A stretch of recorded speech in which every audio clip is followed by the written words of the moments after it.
About my who? About my what? About my blood client! Yeah? My fucking brother. I told you little inbred pricks, yeah? When you come here, blood, you're holding corn, rude boy, yeah?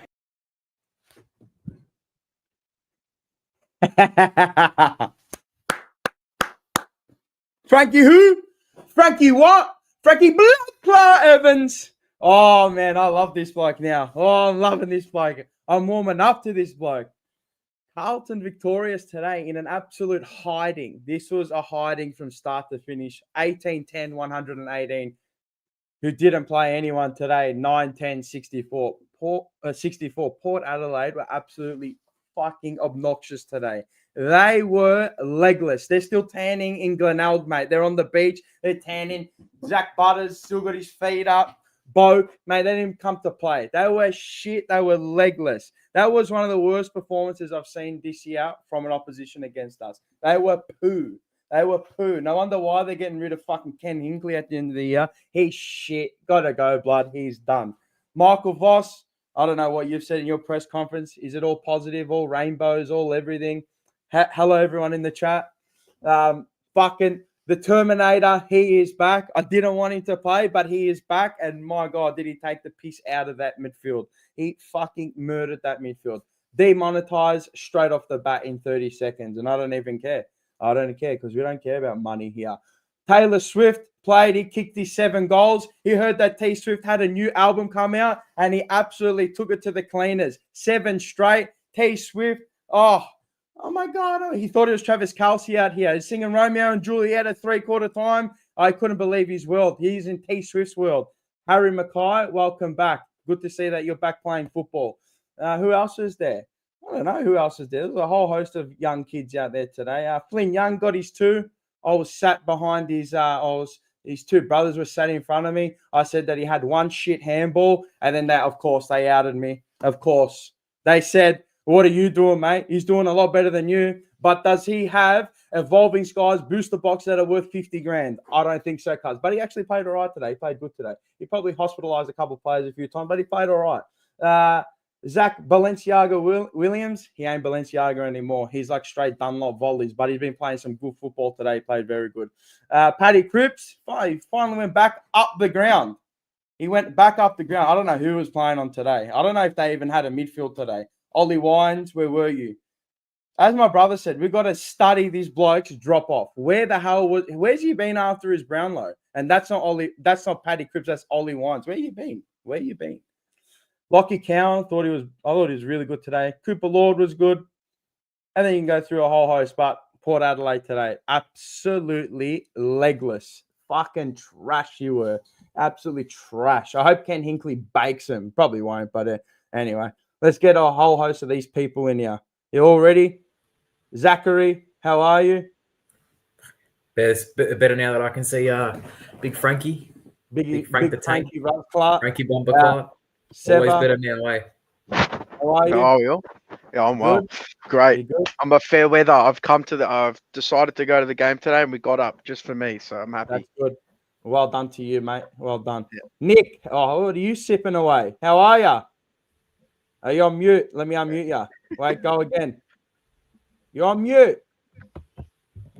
He's on mute, this bloke. He doesn't know if he doesn't know he's on mute. How's that? Is that better? There we go. Sorry, mate. Gotta praise Good, Frankie mate. when you enter. Just in the Riverland having a Greek coffee, enjoying it. Bravo. And I won't be on long because I'll be honest with you, I didn't get to watch the game because I'm on holiday, but I will have recorded. But I will say this, Zach Butters, remember when you told us that we'll fucking shit in our faces? Payback. I like it. All right, boys, I'm going to get off and keep watching because I haven't watched the game. So I'll let someone else get on. It's time to go! Got it's time to go 4 minutes. That's the first. No way, Morris. No way, cuz. Look at him. Look at him. Thanks, Nick. Looking good, Morris. You're looking fine, Morris. I don't need no one's approval or affirmation. You don't need. No, you're right. I'm gonna get the baby oil out for your head. God damn. Both got haircuts. Hey, Sebra, I heard you're moving up in the world. How? Where am I moving up? Right. Word on the street. Who told you this? I don't know. What is the word? Which mole in the Carlton organisation told you this?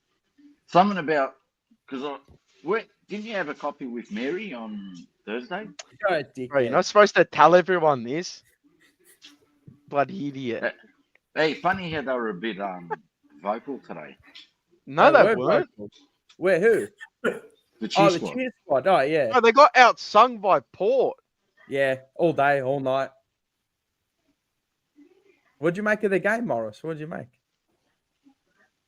I thought we were going to lose, but I changed I my actually- tip, man, to Carlton. I actually Did ya? changed it to Carlton, yeah. I saw Walsh Yeah. come in and I'm like, he'll win the game. yeah, I was just about to say that. It just proves the importance of Walsh, that run, that gut. You saw a bit of that gut running and his flare back today. But you know what? Really, really, really, really happy for my man, Harry. Oh, Taylor Swift, yeah, he was good. Yeah. He was good. It just, I'm telling you, heard the new T Swift album was getting released in October, mate. It was chubbed all weekend. He was chubbed. Greeny. But he was Yeah, good. so- He was actually really good tonight. He was, or today. No, and that's what his biggest ever haul, 7. Yeah. Is it? Or I think, is that equal best? Because wasn't there the Bulldogs game where he kicked like 7 something? Remember the one where he ran on the wing? Lana. Didn't he kick that? Or he kicked 5 goals something else? I think it could be his biggest anyway. Oh, I thought his previous best was 6 a few Oh, times. there it but is. It probably was. I could be wrong. Doesn't matter. No. Doesn't matter. He was actually really good today. He probably And, could have had like, 10. And like, don't worry about the 7 goals and that. Like, he had 21 touches, and at one stage he had something like, I think it was like 14 score involvements. Yeah. Yeah. Nah, he You know was what? So up to You his know best what? today. He just returned to that form like he was a couple of years ago. I mean, albeit against a bunch of just legless pricks, but yeah, he just returned to that form where he was working up the ground, coming back, taking marks. You know what I mean? Which I don't care what anyone says. Charlie can't do that, and he's nowhere. I think he's shown that he's more valuable now.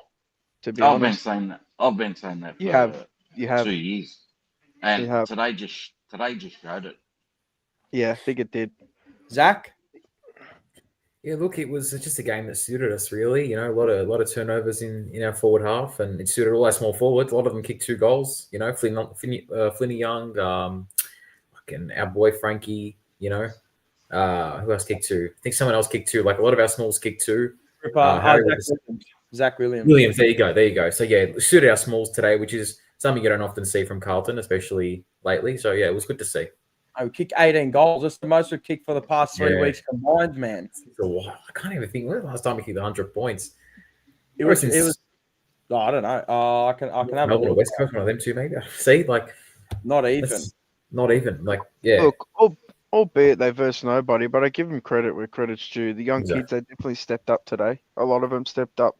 There was a lot of intent there. And Sam Walsh, that's the reason why you can't get rid of a player like that.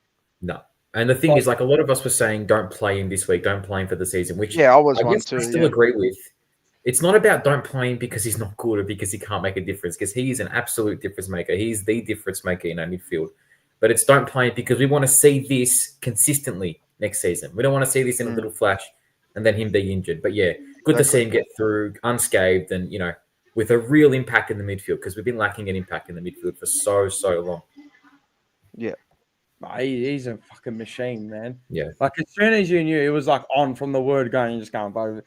Right, and I'm telling you, anyone that says this bloke isn't like a generational talent, you're on Yes. fucking drugs. But he's come off, he hasn't played for nearly a whole year, man. Get I him know for he 20 played games a year, against mate. no one today, but he made that midfield, he made him look slow today. A lot of time to give the handball and run around too, Yeah. which was good. He's him and Cooper Lord are the only ones that can get on chains, like start them and get on the end of them and then deliver inside, like 1, 2, 3, like just bang, bang, bang, and make a difference. I mean, fuck me, man. This bloke's an animal. But he runs like 15 Ks in his sleep.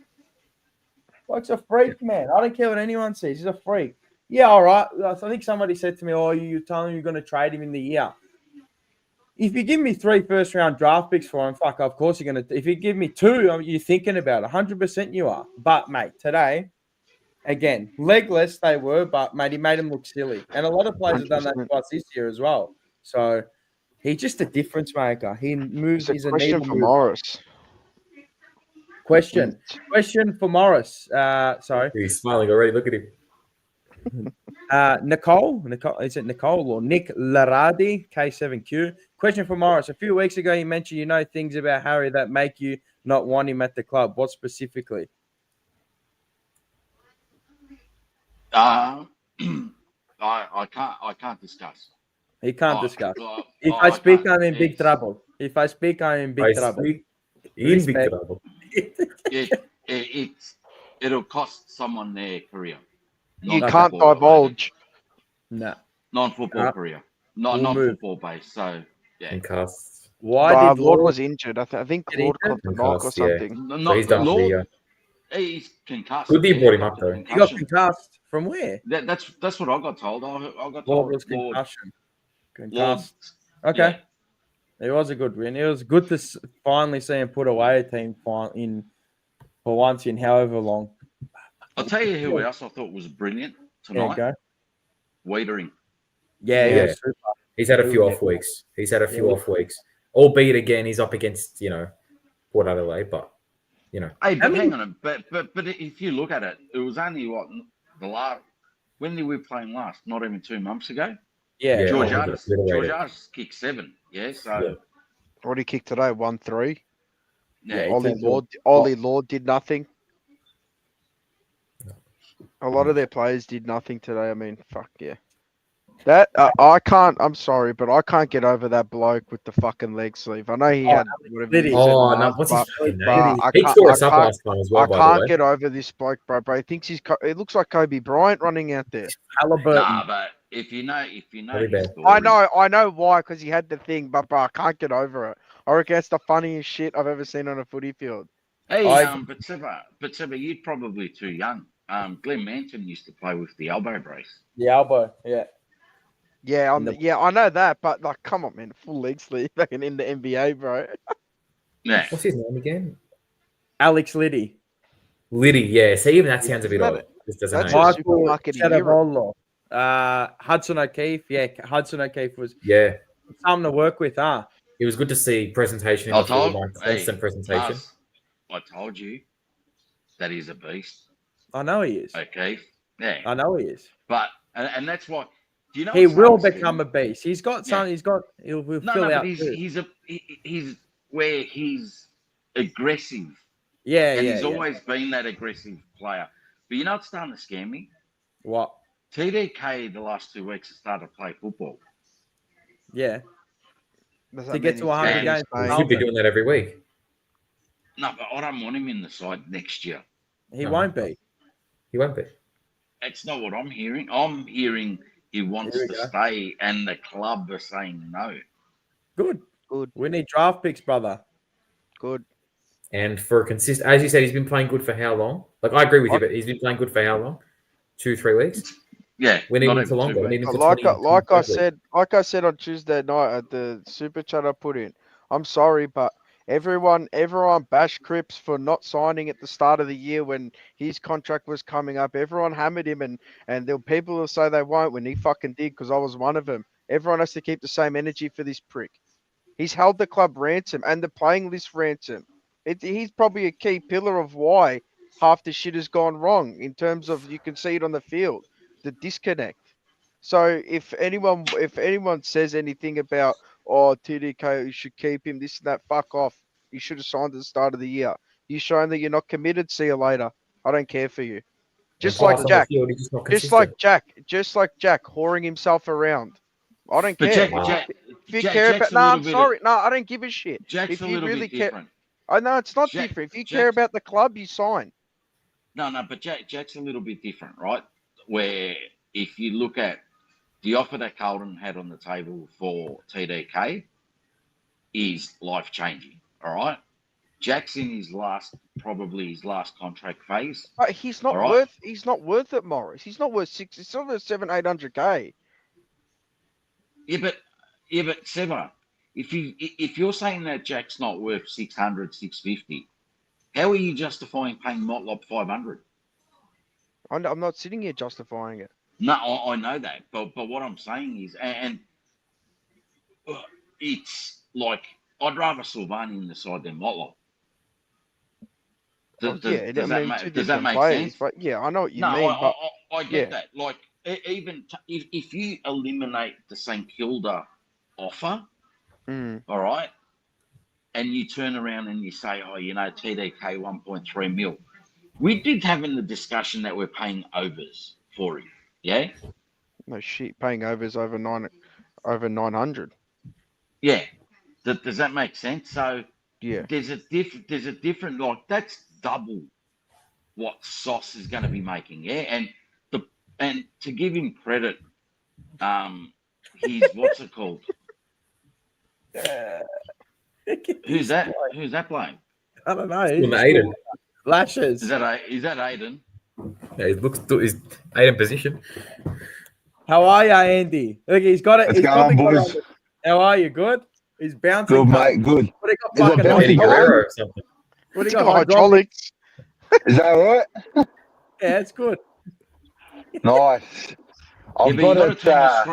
I've got it stuck on my missus' visor, sun visor. Nice. You got to turn the screen sideways. Technology. What's going on? Wow, what a game, bro. It wasn't about effort today. It was about pumping, bro. Ken Hinkley was in the cuck chair, bro. He was fucking hard, bro. He was watching his team get pumped for 120 minutes, bro. It was unbelievable. I'm just glad we got to have a break from that. Usually it's us in the cuck chair. So 100%. I'm glad we got the break. Yeah, you do. Hey, Kenny's coming straight to us, mate. Yeah. Yeah, that's why. He's like, here you go. You have the cuck chair this week, and Bossy, I'll take it off you, mate. Yeah. It was good to win, man. It was nice to win. It's always nice to win, and it was convincing. It was convincing. Yeah, it wasn't like yeah. How many of you got worried though when was it George Yardis had a shot to bring him within 14 and he missed? And he missed it. Were you getting worried? Yeah, no. I had a little play on it in play. I did have a little play on for that. A little boo. We were, I think, it was 38-0. Yeah. And I turned around to one of my mates. And I turned around to one of my mates. I go, we'll still lose this. Well, because we've been doing it for the last hours anyway. That's why. Yeah. No, but it was a good effort. 4 quarters, 3 junk time goals. Wait up. We found arguably the greatest winger in the game, though. Nick Haynes. Oh. Yeah, but you know what? Sometimes there's a madness to the method, right? What the? Isn't it method to the? Isn't it method to the madness? Yeah. Madness to the method. No, that's a Morrisism. There's a madness to the method. Is the most Morris thing ever. That's like a Roccoism. That's what Rocco would say. Speaking of, someone clip that. Someone has to clip speaking that of, shit. That's as bad as hitting the word on the nail. That's as bad as hitting the word on the nail. So tell us about method to the madness or the madness to the method. Go, madness to the method. Go. All right. Lupercorn. What is it? Tell us. What is it? You said there's a madness to our method, and then you just stopped. No, it was about Nick. Sorry, no, because what happened was like 3 birds flew into the window. Yeah. That was TDK, that was McGovern, and that was Silvagni. We want to stay. We want to stay out of here. I don't know. Maybe it's Voss trying something. You don't. Maybe it's Voss giving Carroll, Cowan, and the likes of them more responsibility. And you know what? like Carroll was fantastic today. Yeah, it was good. Cow in the last few weeks has stepped up. Like one of the boys was saying today, he sees Cowan as the future captain. And I said, I don't know about that. I think Ollie's in front of him. How nice was it seeing Ollie hit a target? Yeah. Yeah, oh, that's good today. It's good when you create space, though, isn't it? When you Yeah, have yeah, space to kick into and not just congestion everywhere. That's what Yeah. football looks like. That's yeah. why We actually worked hard. We worked hard today. Did. amazing. They must have read off the same book that Sam Walsh bought. No Fuck one Yeah. worked harder than bro. No one worked harder than Frankie Evans, bro. I don't care what anyone says. Oh, Me Frankie and Mars Blood were Clot sitting Evans. there in the Blood second clot. quarter, I think it was, and he ran from the back line. He gave the hands off and ran all the whole way, and he popped up. And me and Mitchell looked at each other. What the fuck's going on here, bro? So he shouldn't have to do that though, because he should already kind of be. He oiled up his opponent the whole night. They needed asthma puffers. They needed asthma puffers. His director was it Burn Jones? Yeah, he was. Yes. He was putrid. Maybe they found the player. Maybe they have. Maybe they. Nick Austin, man. Nick Austin. But how funny if let's say they have right, you can kind of say that they found the player in Lupa Cord. Yeah, Lupa Cord. Yeah, Hungy. Flynn Young. Yeah. And Jury's still out. and Evans, right? So, Still early for Flynn Young. Yeah, my booster boxes are worth more than him. Oh no, but if you look at Flynn, right, he's already one of the best kicks in our side. And he's got a bit of poise. Oh, wait, Flynn Young? Nah. He's the best kick in our side. What have you been I watching? said one of. And really, He's got one a beautiful- alongside who? Alongside Zach Williams. Yeah, Zach Williams. Zach Did you is say pretty Flynn good. Young? Zach Williams is pretty good. Yeah. Sorry, Flynn yeah, I'm Young, you talking said. about Flynn Young. Is one of our best kickers. What? He's not one of our best kicks. He's okay, man. Let's We take don't have it. many good kicks, to be fair, but Hey, this is really, really random. This is super random. But if anybody lives around the Burwood area, where's a good The pizza? where? The where? Burwood area. I don't know, man. no, we wouldn't know. I need, if anyone's in the chat, let me know, Just go to- because Just I need a go good to, pizza. Go to Charlie's house. I'm not even going to ask you who the fuck Charlie is, bro. I'm not going to get sucked in. Erno. No. Another consistent effort by Motlop. Hey, you know what? You know what? He was Hang on, all right hang on, today. hang on, He hang on, should hang have on. got 3 He- eyes. Motlop works fucking hard, and I've been his biggest critic, right? He works fucking hard. He's just a fucking spud, but he works hard. I'll give him that. He's one of the hardest workers in the team. He does work But hard. he's, But again, he's just, both of you just said, see, that's interesting. Both of He you should just have had said, 3 so eyes. Frankie Evans He won a works hard goal. and Motlop works hard. They shouldn't have to like fucking do sprints. They're small forwards. But I agree with both of you because our small forwards Yeah. today, when they were actually in the forward line and were able to do their work in there, they did well. Albeit, again, we'll say it 1,000 times today, I'm sure Port were rubbish, but when our small forwards were actually in the forward line, not playing, midfield when they shouldn't have to. I thought they were really good today. They actually played the 4 line properly today. Turnovers too, killed it. A lot of pressure from. And they were leading. Harry was leading a lot. He's doing his leads. The Smalls were front and center. They were running hard towards the contest. They looked a little bit different today. I think they played with a little bit of confidence today.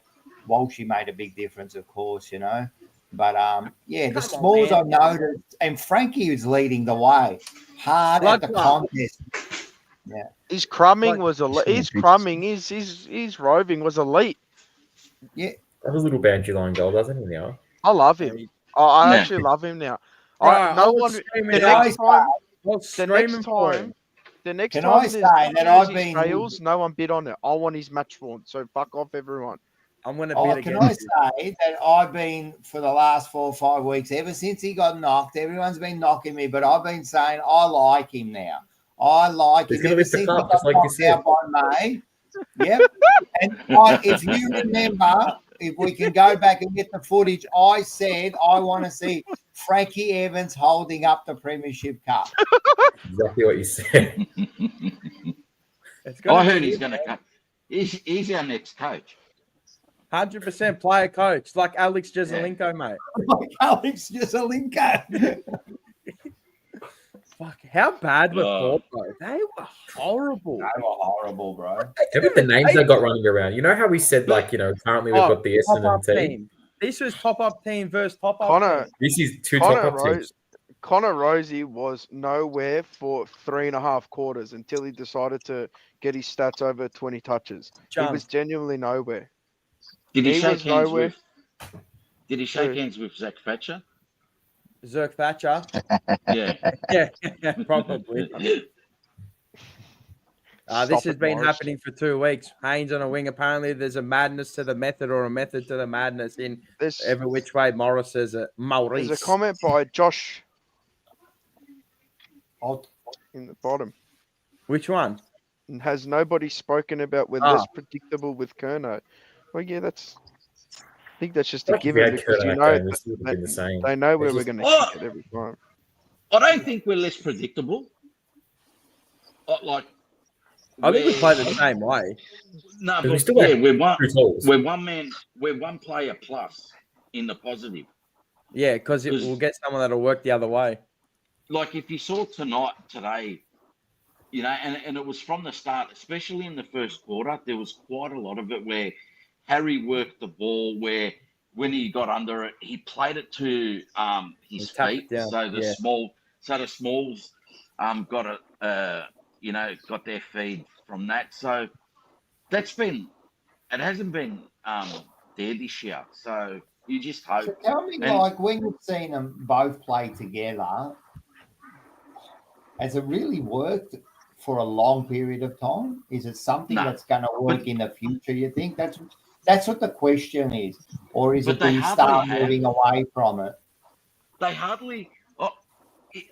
correct me if I'm wrong, but they've hardly played together. I think it's like 70-odd games now, 80-odd games now. But when they play together, like you'll get like let's say this year, right? Harry, like Charlie misses round 1, comes in round 2, then they play a few games, then Harry goes out with his medical leave or whatever, and then when he comes back, they have that string of games, and then Charlie's on the outer where they're in and out, so there's no real cohesion of a block of 15 games together where they string together, where like one's always coming back in and then the other one's exiting, or I don't know. But I just think that we structure When much we were better. winning in 23 and that, did they play a lot together? I think they did, yeah. They did. No, They played the whole year. But didn't Harry go down in 23 as well too? He went down for a couple of weeks towards the end. Yeah. Against Port, I think, or was that TDK? Yeah. No, it was TDK was last year. Okay. But in 23, if you remember, we basically had no midfield. Krupa was at one stage our only mid. I think that Hey, can I say another thing? Did everyone notice the scoreboard? Apparently, I won $100 tonight. Did you? You're a dog. Give me it. I wasn't looking. Did you? I'll give it back to the club. Nah, fuck that. I'm going to go and buy myself some merch. Nah, There's nothing good. All the merch is garbage. It's rubbish. We still have to use our membership Hey, vouchers. Rocco, can I have it? I'll give you a couple baby oil bottles instead. Plus I got 50 from my ticket, 50 and 50 from Dylan's ticket. I got $200 to spend. Stuff. I'll give you a 24-pack of baby oil if you give me the money. I've already got a pallet. I don't need another 24 of them. Rock, you haven't got the $50 off from your membership. Yes, I have. No, I went into the club about 3 weeks ago and used it. You just give them the name. No, they don't, because I just got an email yesterday. Oh, did you? Oh yeah, Careful. buy a Jack Silvagni badge with it. I might buy It'll a be Frankie limited edition soon. jumper, Once they're mate. gonna Might go buy a Frankie Evans jumper, mate. Nice. That's a good idea, Oh, Ross. It's time to go! Sorry, Michael. But I'll get you back in later. But it is time to go. We've got Jesse from the He's WA Blues. He's upset in the back room. How are we, mate? Good to see you, mate. How's things? How you going? It's a bit echoey, but go. Keep going. Go, we're good. How are you? Sorry? There you go. You're good. You're good. How are you? Is that Frankie Evans? That's Frankie Bloodclot Evans. Great How the are same. It's good to see you, fellas. It's been a while. It has been a while. When were you? We had a good WA function today. People come up to our event. Am I a bit echoey? A little bit, yeah. Mate, I'll try to sort this out. Hold up. Maybe I can fix it from your How do I go for this? Just go again. I don't know how to get better. It's all right. You got headphones? Do you have headphones? Mate, I'll get headphones if you want. I'll jump out and then jump in if you want. Go get headphones, and yeah. That'll work. Trust me, that'll work. Go do that. And then I'll come back in. No worries. I'll put you back in anyway. All good. Hey, I want to ask you boys a question. What do you guys think of TDK's effort today compared to the last probably 12 weeks? I It was the mentioned best out of the last 12 weeks, Yeah. funnily enough. I mentioned that before, Andy. The last 2 weeks, I'm starting to get scared. No, he'll stay. I'm telling you, he's staying. I reckon he'll stay too. But Yeah. I'm hearing and like massive, like he wants to stay, Gone. and the clubs have said no, and now thinking about it, have the club changed their minds? Is it better than I us? reckon the last 2 weeks he's Fuck his mum, man. been not bad. Oh. Sorry, boys. Yeah, Just a bit of road rage. Sorry. The other thing, what did you guys take of did you all listen to Graham Wright's presser? Yeah, bits of it. Well, in the week. I thought it was Before you go on to that, Morris, I'm going to make a move. But before I go, I just want to say, I think TDK will stay. I think Charlie will go. That's all I'm going to say. It's time to go! Thank you, Andy. Let's get Tom. How are you? And I'll get Jesse back in. I don't know where he's been. Let me go again, Jesse. Sorry. How are you, Tom? How are you? Good, boys. Good win. It was a good win. Win. Finally. Just got in. Take that. What do we reckon of Hudson O'Keefe today? I thought he was really good. I thought he presented well. He had big presence in the forward line as well. I think he battled around the ground too when he went into the ruck as well. So he did good, man. He's got good size. Like Good as frame. Andy just said, if Charlie goes, I don't think it's all doom and gloom with a second forward that we've got to worry about. I think he's got enough craft as a young guy that we can sort of build around. As long as we can get the ball to him or to any tools, in a way that benefits them, then it doesn't really matter who your tools are. You don't really have to have the second. You know what I mean? Yeah, for sure.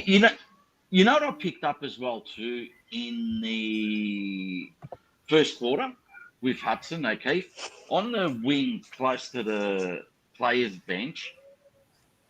He had to chase down. He's pretty quick. Yeah, bro, he's got wheels. He's really quick. Yeah, bro. I was at the game, like, bro, his bloke's got some wheels on him. Are you talking about the first quarter? He did that, tried to do that chase. Yeah. And I was like, fuck, who's that? Is that Hudson okay? Yeah. Is that okay? Yeah, he had that set shot where he missed directly in front. He was the person that was manning the guy that ended up kicking the goal down the other end. His work rate's phenomenal. Yeah. Yep. You know what I like about him as well too? It looks like he's got some core strength around the hips where, like taking a mark, when he's just stationary, and he's got that. You can't bully him off in the air. ball. Yeah, and you can't move you him. can't bully. No, you're not bullying him. Yeah. He's got good size and presence. No, he's going to be something to work with, I think. I agree. And That was a bit of definitely, green. I think so too. I think like with the go.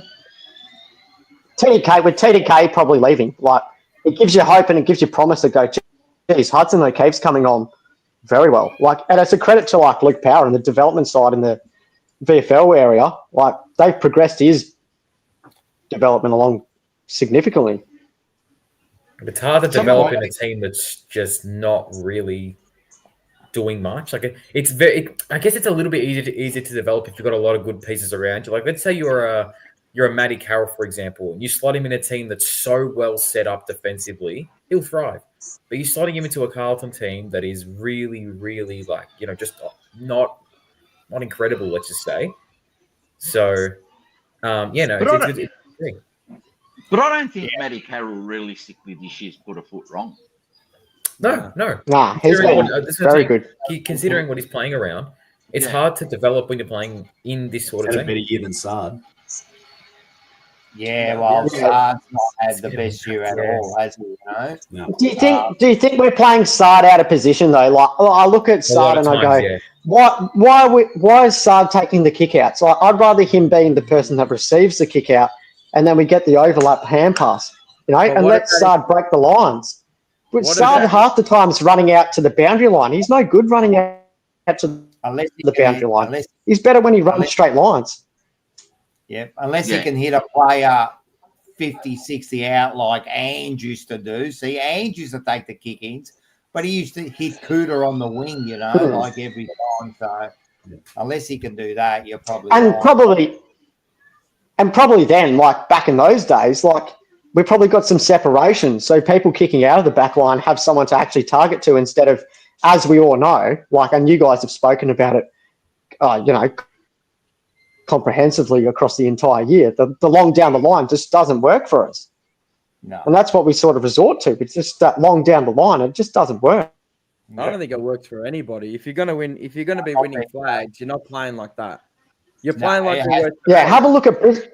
Have a look at Brisbane last night. I think through the third quarter, about halfway through the third quarter of that Fremantle Brisbane game, Brisbane had 86 marks, 83 of them uncontested. And look at the way we play when you got Cooper Lord hitting people up uncontested in the forward 50. It's a stark difference to what's been displayed for us across the whole 3 quarters of the year. I've got a question for you all, right? Do you think we play better when the pressure's off? 100%. I've always said that. 100%. Yeah. And I think they thought that by what they've done with Foss as well, by keeping him. Take the pressure off, and it doesn't matter if you lose these next 2 games. He's going to be, you know what I mean? Like that's it's a dumb question, but mate, when the pressure's off, we look like world beaters every time. Always. You look at it every time. It's a big game in the last few years. Yeah. Let's say, for example, we lose a game. The next week it'll be against nobody in front of 20,000, and we thump them. It happens a lot with this team. We always go well as an underdog, and I hate reverting back to 2023, but remember that time when we just started that role and we had Port and Collingwood within 3 weeks, and we're all saying if we can just pinch one of those games, we ended up smashing both of them. Yeah. I agree. But the thing is, that question there, do we play better when there's no pressure on? Well, shouldn't every team play better when they got no pressure on? We open up, we start playing our own game, you know what I mean? We haven't got back. Sorry?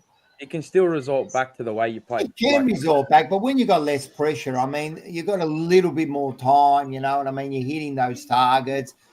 Port didn't really put a lot of pressure on us tonight. Like today, we did good. Don't get me wrong. That was a very good effort. But let's be like reasonable. Who we were playing, you know what I mean? They were rubbish tonight, Port. They were absolute rubbish. But our play, can I just say another thing about Walshy? How many tackles did he have today? Oh, I would have been up there. I think he would have had a few. I reckon he had none. Oh, really? Maybe he was getting tackled more than from what I've seen. Zero. I told you. He had Zero. He had 0. Now, there's the difference. That's how many Walsh has to have. 0 to 4. That's all I want to see him. If he's that's him playing his... Exactly. He's playing his role. His role is an outside, handball, get it back, around the back of the play, delivering the ball. He should have had 2 goals too. They weren't really hard shots that he had. So he was pissed off with himself after the second one. He was shitty with himself. Was his game not like a little bit of a representation of what's been wrong with us for the last year and a half? Is like when Voss first came in and took charge of this helm, with the midfield, we were ascending from the front. I feel like when, the numbers all speak well for itself when you've got clearance numbers in your favour. But what's a clearance number in your favour when you're negatively your meters gained are going negative first before you start to ascend? I thought someone like Walsh back in our side, we're actually starting to move the ball out of the centre through the front. We're actually ascending forward instead of going back before we start to go forward. I thought that was a stark difference with our midfield today. He can pierce midfields. Like he's got the step. He can just straight through them every time. Like ball in hand through a contest, you can trust him. Like he's one. Yeah, I believe that too. Even if he gets caught, he's getting the handball out. I mean, I don't know what you make of it, Tom, but mate, he's a genuinely generational. If he wasn't injury hampered the way that he's been throughout the past couple of years, mate, the blokes don't give a shit what anyone says. Blokes are free. He runs to the next contest and is that option that we haven't had that we've wanted Jesse Motlop and Corey Durden to have, and they don't have that running capacity. So I think you saw it tonight. There was a few times they'd go to handball forward and it was Walsh that was the link in the chain to our kickers, and it just makes a big difference that we don't have to dump kick at 50 metres just to get it out of the area. We can handball our way out. Yeah. Well, wasn't that a sight for sore eyes? Like seeing some of our midfielders actually lower the eyes and cut the angles, like Cooper Lord, for example. Lowering the eyes, cut the angles, hit an easy instead of Carlton having to always score the goals from the boundary line, the hard goals. Why don't we be the team that have easy set shots on goal, have easy goals running in over the top? We make our goals look so hard for ourselves. Why don't we be that team to just make it look easy? 66% time on ground as well. So well managed, blitzed them. Yeah, he was off for the last 10 or 12 or the half of the last quarter. So he didn't even play most of the last quarter. So his time was limited too. But yeah, there's someone I saw in there say add Jagger to that next year. And again, he's a 19-year-old. He hasn't kicked the ball in anger. But, in a year's time, you got Jagger there who's also got apparently that little bit of pace, can deliver the ball. Then you got him and Walsh. You saw Cripper too today spend a little bit more time in the forward line. Yeah. So and that's good. He can take a mark, We're just a little bit more offensively based. Like I know it sounds that simple, but a guy like Cooper Lord last week, heavy tag job on Anderson, and it worked well. And credit to him for doing that, and credit to him for sticking to it. And I guess a credit to the coaches. We never ever say that, but a credit to the coaches. Shut down Noah Anderson last week. Although I feel like a guy like Cooper Lord, I think he's really getting up there within the ranks of our midfield. I think he starts round 1 next year, and I think he plays a big chunk of the year in our midfield. Who I like him too? You know who I've likened him to? Well, he's Cooper Lord, and I always say the players should always be their player. They're not going to be like anyone else, but he's kind of got the same kind of game. Well, not Josh Dunkley, that type of game, where you can. Well, I see Josh Dunkley last night. Yeah, you can trust his defensive game, but his offensive game was fantastic. Yeah, exactly. And I was literally just about to say as well, you look at other midfields. We've said, I think Morris even, I think you said last week, our midfield isn't that deep. That's why, guys like Motlop are getting a run through there. Guys like, Moya even got a run through there. And Motlop, our midfield isn't that deep, sorry. When you have a guy like Cooper Lord, I feel like you've got to use him. You've got to use him. I think he's an A-class midfielder, and I think he's a really, really dangerous kick. And I think he's got composure. I think that a lot of our players just don't seem to have, especially this year. And he's only going to get better. Exactly. As he boosts his tank. That's been his biggest flaw. And you know what? Like, he only came in last year, mid-season. But one thing I want to ask you guys as well too, and I've been thinking about it the last few days, right? And even today was evident, right? Like, you kind of look at your ins and your outs, right? Yeah, and the guys and the guys that will come in to the side, right? Like today you had Walsh come in, right? And you saw that immediate impact, right? Do we bite the bullet and say, hey, all's forgiven with Elijah Hollands? Because he is like, if you another midfield rotation, right? Just another. But not only that, he's that mid-forward connector. Yeah. That makes magic happen. The best way that I've always described Elijah Hollands is he's a Norm Smith medalist. Yeah. Yeah. He can pop up on He's that. Four goals in a game and win a game. Yeah. Definitely. So with Elijah, he's contracted next year, right? Yeah. So he's there. Like, there's no yes or no's about it. The only way, and he's playing in the reserve. So they've got him in their plans, right? Do we give him another chance? He's got no choice but to get another chance because he's got a contract next year. And they're playing. Well, he does, but then did you listen to Vossi's press conference about him? And he said, oh, look, he'll probably play the rest of the year through the VFL. But he goes, then we'll reassess. I think that's very fair enough. He's missed a body of work. But then Vossi said, and then we'll reassess and have a look at what's for him forward. And I thought, they're obviously going to have a sit down with him and have a proper conversation and say, mate, like, obviously you need to work. Like, today we talk about standards. Like today, that first half is the standard that we expect from Carlton for 24 weeks. Yep. They won't. I don't know what else you guys think about that, but I don't think they'll get rid of him. Yeah. No way. And it's interesting. No way. It's interesting how you said that about what Vossi said because he doesn't play McGovern, but he also says that he's a required player and he doesn't want him to go anywhere. Yeah, I know, but is that just him saying that? I mean, he's been told by the club. Is that the trigger? They've got to say that. Is that the contract trigger clause though? So he had to play two more games to. Yeah, it was 2 more games. Activate his trigger. Trigger clause is gone. Does that mean? So say for instance he plays next week. Does that mean he hasn't made his trigger, but he's still playing next week, and then that means we've got more of a But does that then mean from a recruiting and a risk management view that then we have more power because we can say, okay, you haven't met your trigger, we can offer you this. So he still probably is a pivotal part of our plans, but we might be able to offer him less. Yeah, they will offer him less. I think with the triggers is only a 1-year contract. Yeah, I know, but exactly, that's what the current contract is on. And I don't think that correct.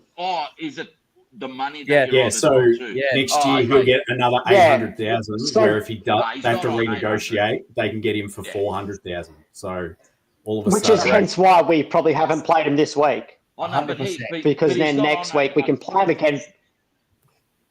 But he won't be, because it would have been front-ended, but he's not on 800 because he's negotiated. He renegotiated his contract 2 or 3 years ago. Yeah, I know, but which means maybe still had that trigger clause in there for that back end. If I'm still playing and I played this much, blah blah. But he wasn't playing. Yeah. Oh, okay. Anyway, they want it. They don't want to play him. Well, they didn't play him those last 2, so they can renegotiate it. So they'll put a contract in front of him for next year. Here's 300. Here's max 350. If you don't like it, someone that offers him 500, go. See you later. That's it. That's all we got. That's it. Hey, we could. Well, look how good Oz has been over at West Coast over here where I am. Oz has been the talk of the town where I live. It's fucking brilliant. He's a messiah. What I did want to say with Elijah Hollins, if Cooper Lord has got concussion, do you think bringing him in for next week could be an option just for one game? As that sort of half. I wouldn't reward him. I'd make him. I want him foaming. I want him foaming at the mouth for next year. Because he shouldn't take it for granted what he has. Yeah, it's good. Because I feel like he's taking it for granted. Elijah Hollins. No. I'm just thinking who's in the twos that you could give. He's probably Fantasia. I don't think there would be many. There would be a few. Fantasia's probably Orazio. Is Ben back? Whoever. Yeah, he'll play his first game. I think he's back this week.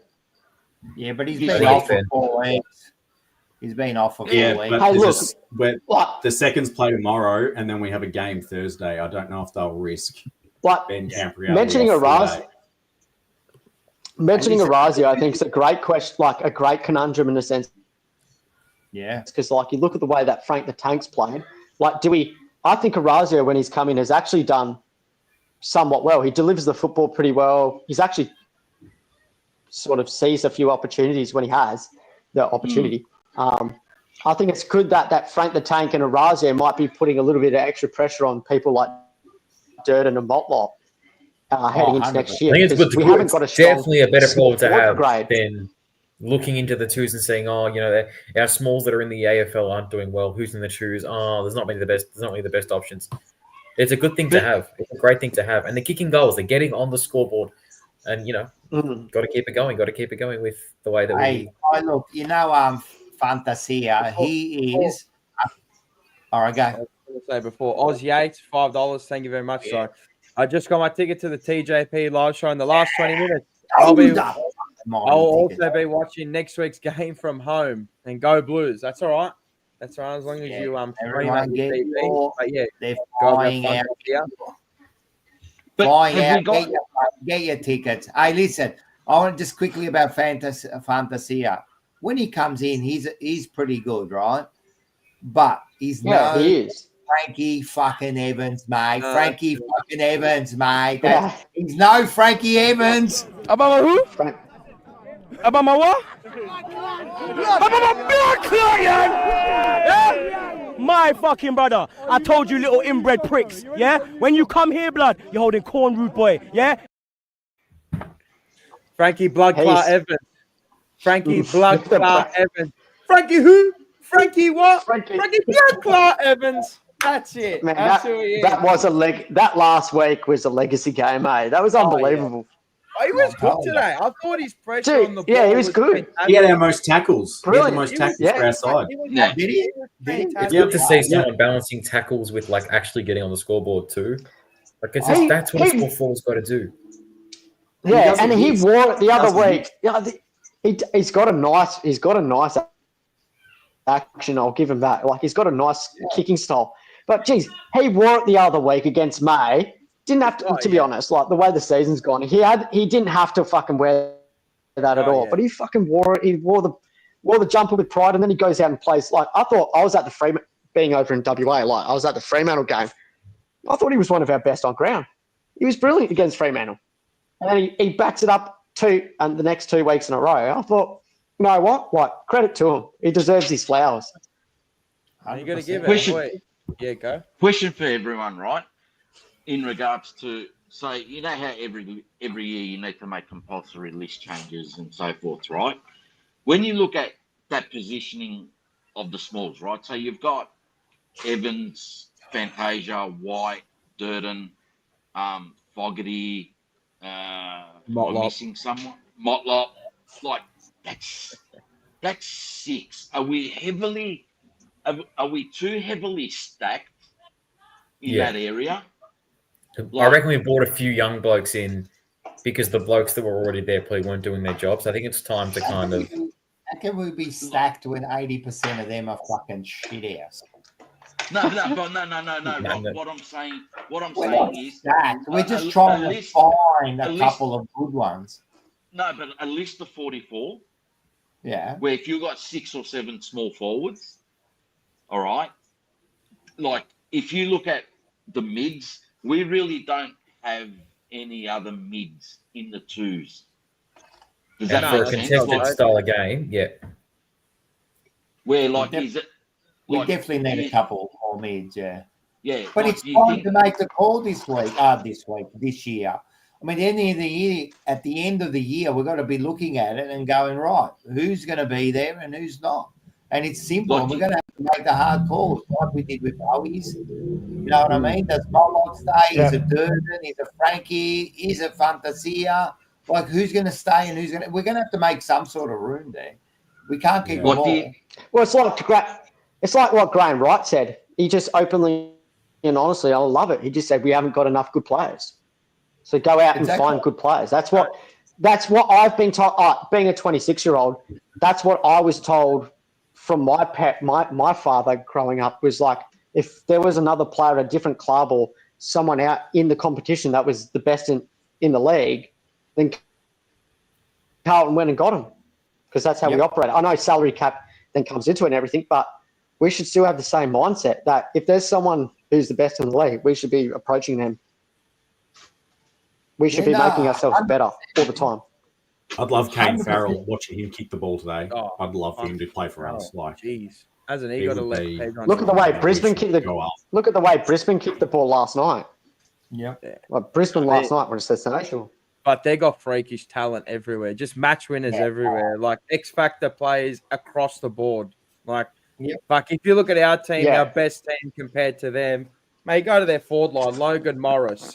You got Charlie Cameron, who's been down, Zach how good is Bailey, he? Cam Rayner. And then you go to their midfield, Ashcroft. Yeah, who else? McCluggage. So the deep midfield. Neil's out at the moment. Like, geez. Neil's out at the moment. And look at what they did to Fremantle last night. That's right. Different But quality. hey, one thing I noticed with like Brisbane last night, and I thought, like, fuck, we could introduce this into our side, is every time Fremantle kicked it behind, the way they moved their ball straight out of the goal square, they didn't fuck around, wait, take time to send it long down the line for a contest. They were on it. They wanted to move the ball quick. They wanted to move it with precision. They wanted to hit those targets. Like, and that's where I'm like, I feel with our boys, sometimes they're so ingrained to this long down the line, we're going to be a contest team. We're going to win the contest if it's goes out of bounds. Where I'm like, take it on, boys. Just take it on. Fuck, it might not pay off. We might turn it over. We might not be that. But if you just take it on, the crowd, everything will build, and the momentum when you move forward, it's just going to be so much more beneficial to us as a football team than just playing this lethargic sort of game style. I don't know what you guys think about that, but it comes with confidence, you know, and there was a little bit of it there today. You know, you saw him move the ball a little bit quicker. You saw him kicking the ball out a little bit quicker. You know, you saw him hit that handball as soon as they, you know, along the wing, they get the ball and they hit someone running past without thinking. You know, that comes with confidence, you know, and if we can just keep doing what we do, maybe we can get it. We can get there. But that was a good game today. But let's all not get mesmerized by this whole one game. You know? Let's be honest. Like replicate that in and out is a tough thing. But there were some good signs today. That's all. It's time to go. All right, there's one. I got scared there. It's time to go. All right, you survived. I survived. Zach So Payne what I want to say about last night's game. Rotation. Bo, Seba back. How are you guys? What I want to say about last night, I heard something interesting at the end of the game.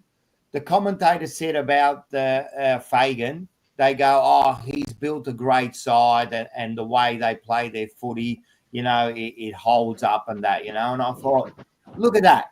They praise the coach. Like, it is about the coach when it comes down to it, you know. But with us and our supporters and a lot of people, it's about the assistants, it's about this, it's about that. mate, it is up to the coach.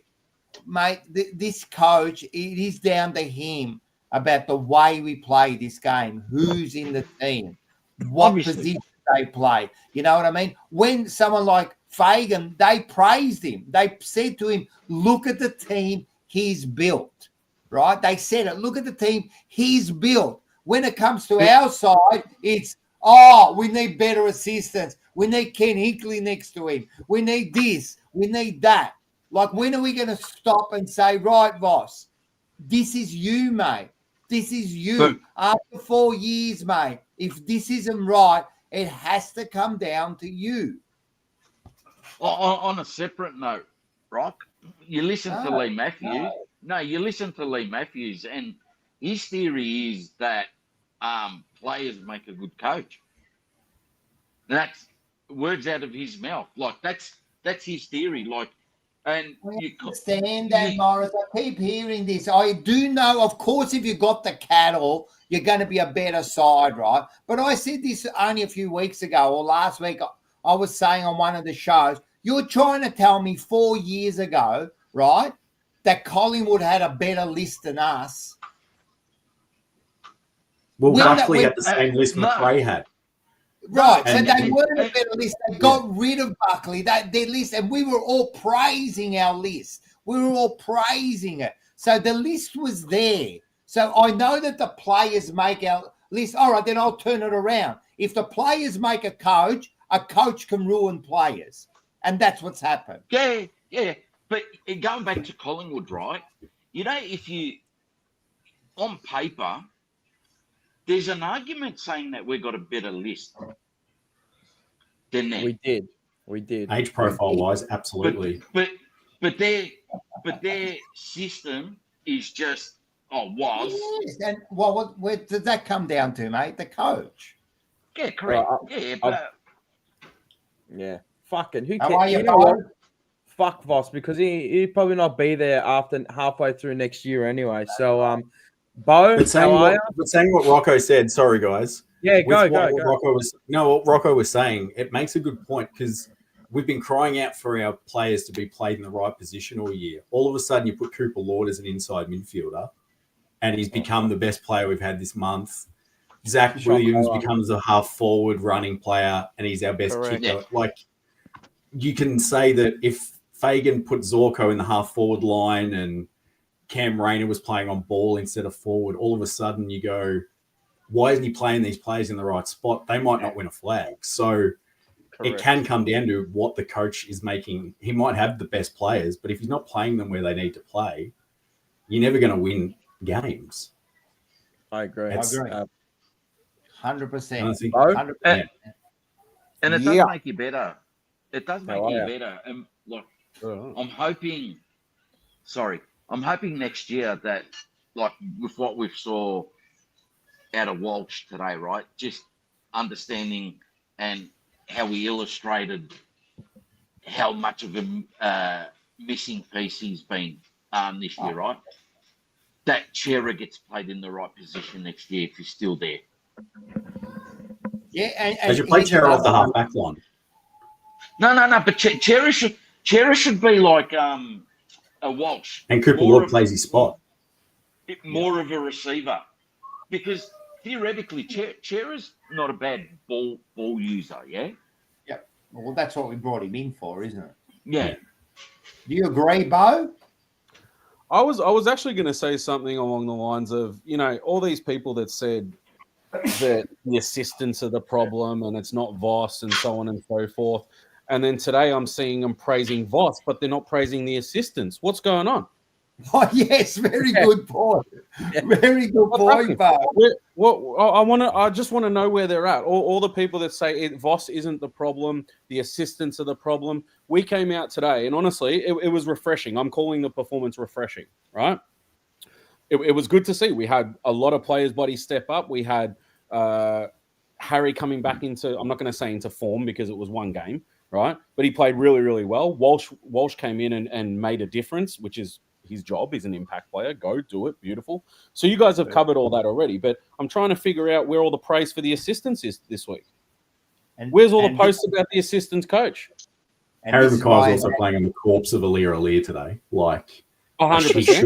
he should kick 7 goals. Today. I want a post. I want a post Exactly.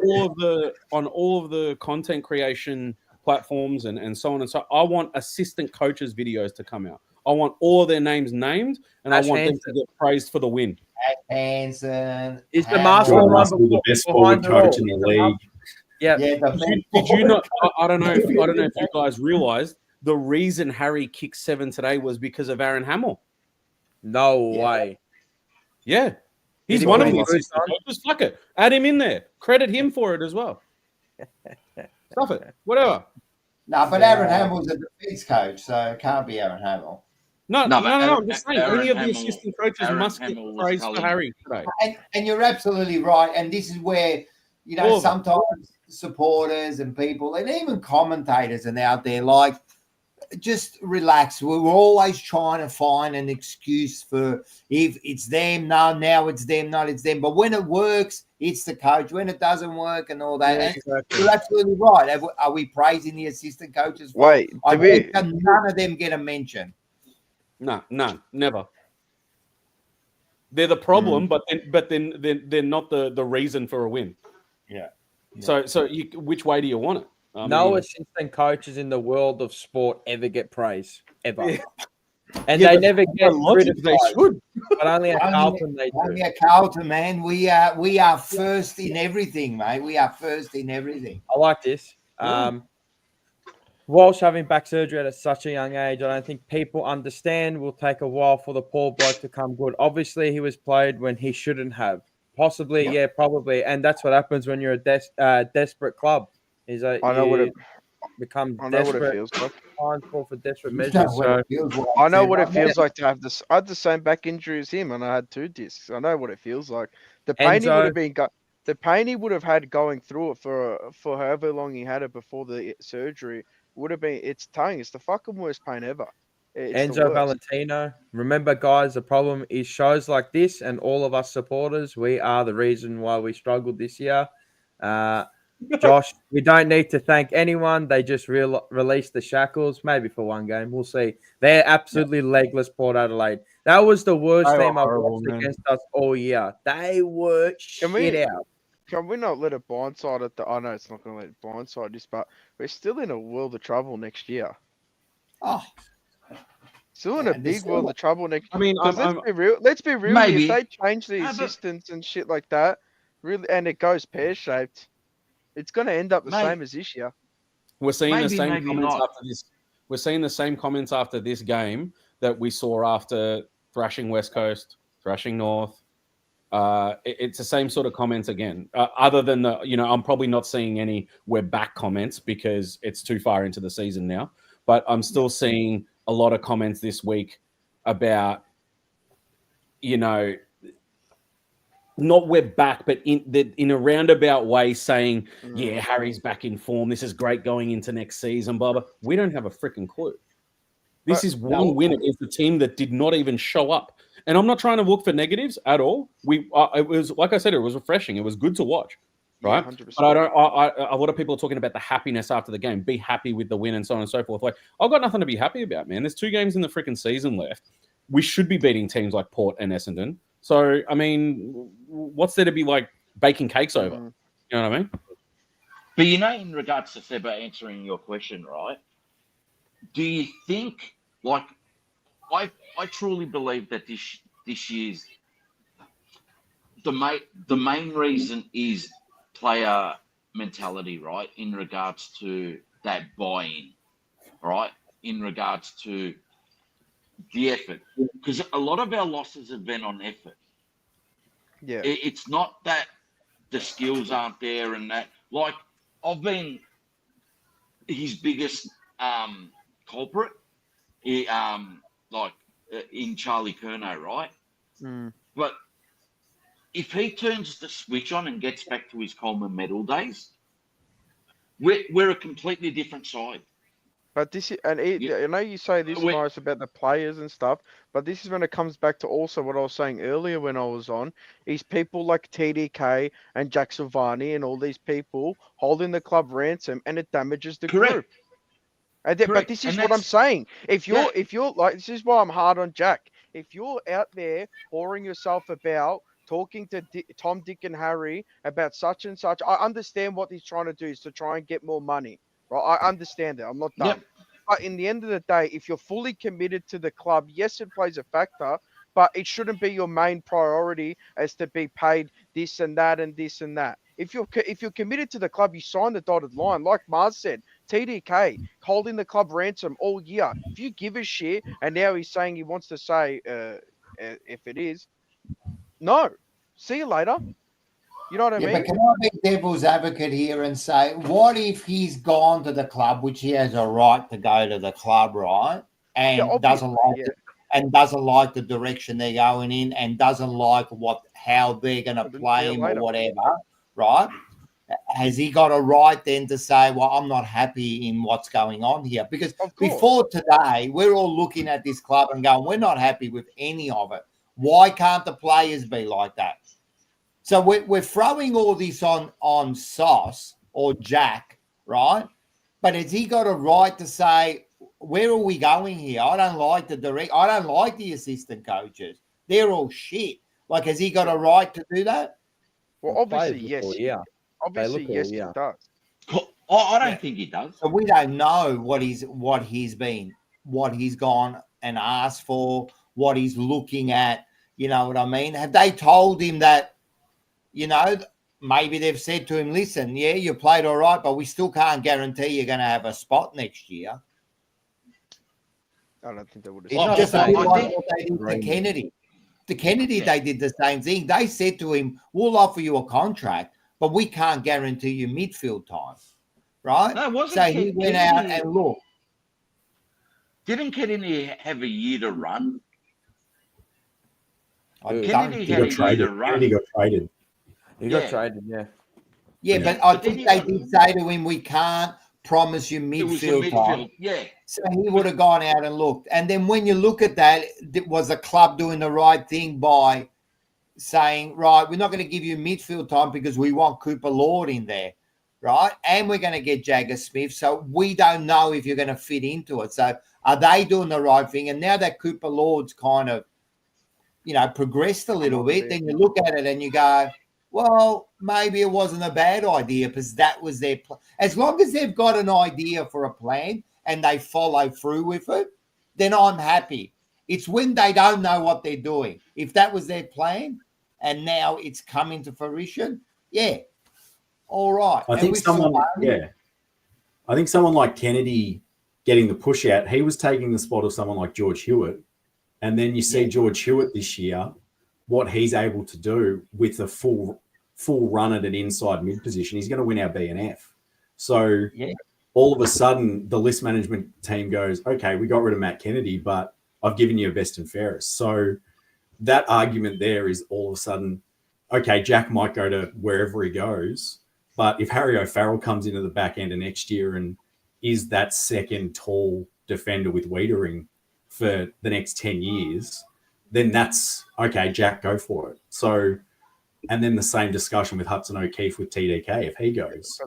If you have these guys waiting that can do the job and might do it better, then those list positions, they sound horrifying now to lose guys like that. But in a few years' time, you can look at it and go, okay, well, you might have TDK and Jack Silvagni, but we've got Harry O'Farrell and Hudson O'Keefe that are making us go up the ladder. So it all seems doom and gloom because we have that Messiah complex with our good players.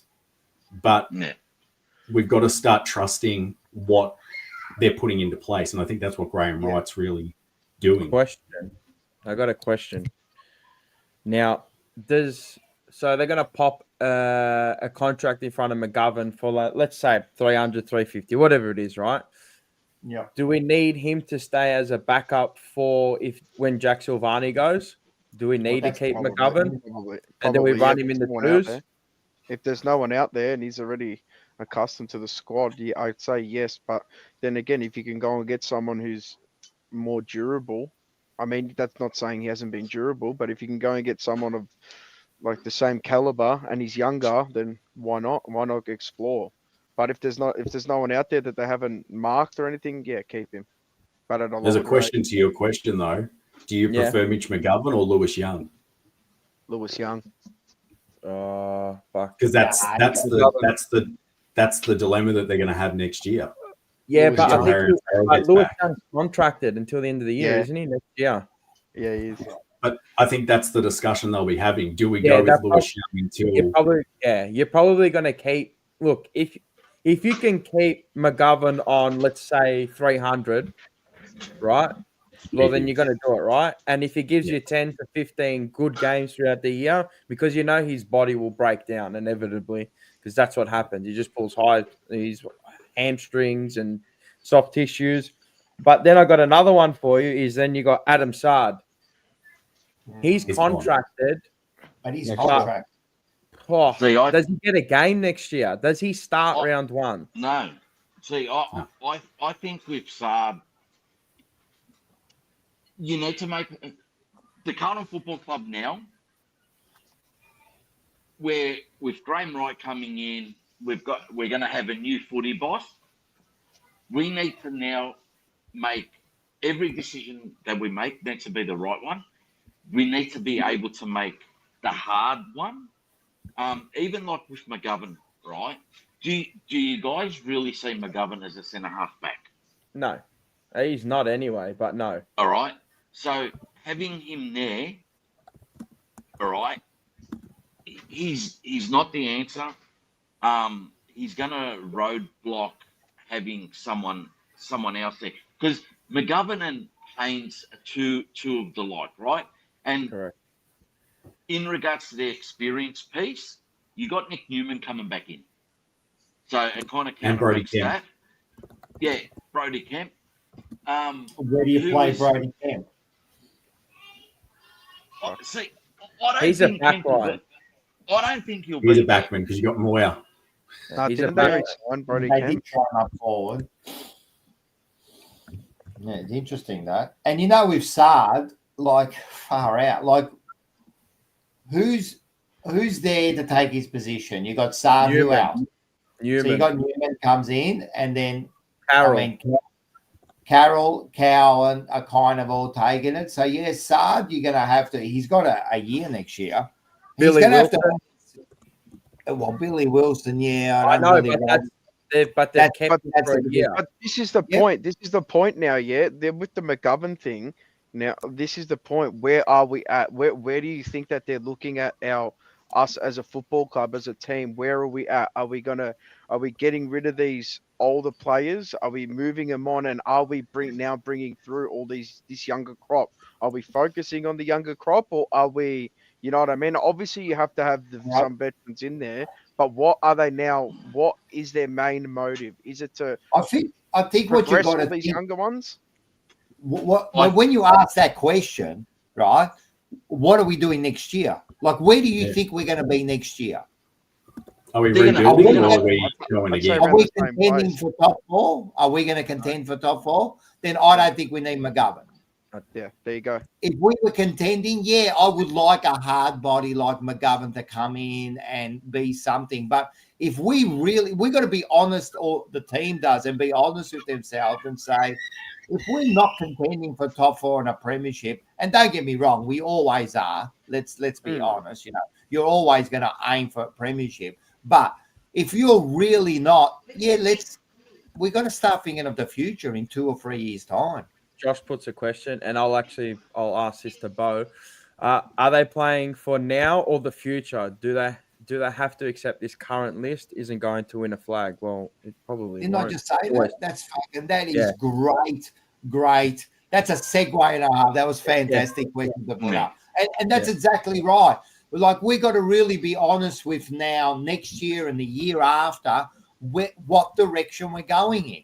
And if we are, you've got to get rid of these people like McGovern. And look what the young kids have done. They've come in and they've shown that they can take up that position. You know what I mean?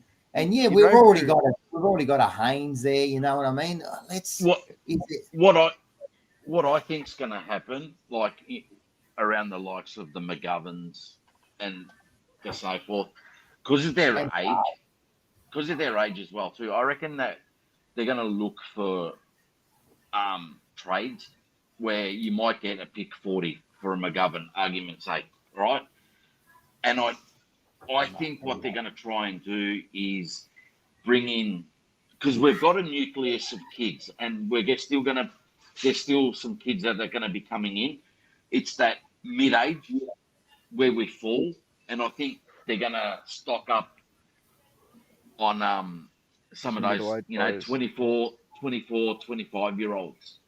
Well, the first question is, who are those players, and are they available? Everyone's available. I think, and I know a lot of people disagree, but I seriously think that, yes, we know and we can see that certain players must be cut. They're not up to it and so on and so forth, right? I still think that we're not going to see the changes that we all think we're meant to see, right? I still think that this Voss plan is, yes, he's contracted to the end of 2026. I still think this is a 2-3 year plan with him in place. And I also think that all the players that we're sitting here saying that shouldn't be there, Sard, etc., they're all going to be there next season. And I also agree, right? This is just what I think is going to happen. It doesn't mean that I agree with it. I don't think this list is not going to win us a flag. We know that, right? I don't know if the club believe the same or not, or if they think they can mold them into a flag-winning team. I don't know. But I seriously think that it's a situation now where most fans with a fully functioning brain can see that this list doesn't have what other lists have in terms of flag-winning capabilities. But I do believe that we're stuck with it for 2 to 3 years, plus or minus a couple of changes. Because if you listen to what Graham Wright said the other day when he was asked questions about changes and so on and so forth, he didn't let on that there was going to be major changes or anything like that. In fact, a couple of his comments, and this isn't verbatim, a couple of his comments suggested that he's not going to be tampering with too many things. So, I mean, I'd have to find the quote exactly to back that statement up, but it's not hard. It's in one of those recordings. I think it's the 13-minute one, right? But on that, Bo, but what you got to take away from it is that the one thing that he specified is we don't have enough good players. Of course, the players aren't good enough, is what he said. Yeah, and we need to get good players in. Yeah, but I don't think this. You know how we were talking about it last week, and it's been spoken about on Forever Rivals and so on and so forth, right? On the Tuesday show, everything, right? I don't, I understand he said that, and he's right. Of course, he's right. I still don't think that the plan is to do this mass exodus thing. That's not going to happen, right? I think a lot of people truly believe that is what is going to happen, and we're going to see a fair few, 5-6 players out the door, and so I don't think that's going to happen. I really don't think that's going to happen. And the only reason why not sign Voss for another 2 years if that's the case? Sorry? Why not sign Voss for another 2 years if that's the case? So because So because this is what I think it is. I don't put anything past our club in terms of things that don't make sense, right? And irrational decisions and illogical decisions and things like that, right? So we also, and I mentioned this when it first broke and we jumped on as an emergency meeting and we spoke about Voss being backed in and all that sort of stuff. I mentioned a thing about KPIs. We will never know as fans what the KPIs are, okay? That'll never come out into public, right? And you might get it a roundabout way. They might say, oh, we'd love to play finals and there's your KPI, but they'll never say exactly what is in this contract and what has been asked of Voss. I believe. So Rocco, if going forward into 2026, I believe they've said something to him. You must be at a certain period. You must be at a certain area by, position by round 8 or whatever it might be. Cool. But this is just in my brain and I could be sick for thinking it. I hope that is what has happened and they've given him ultimatums.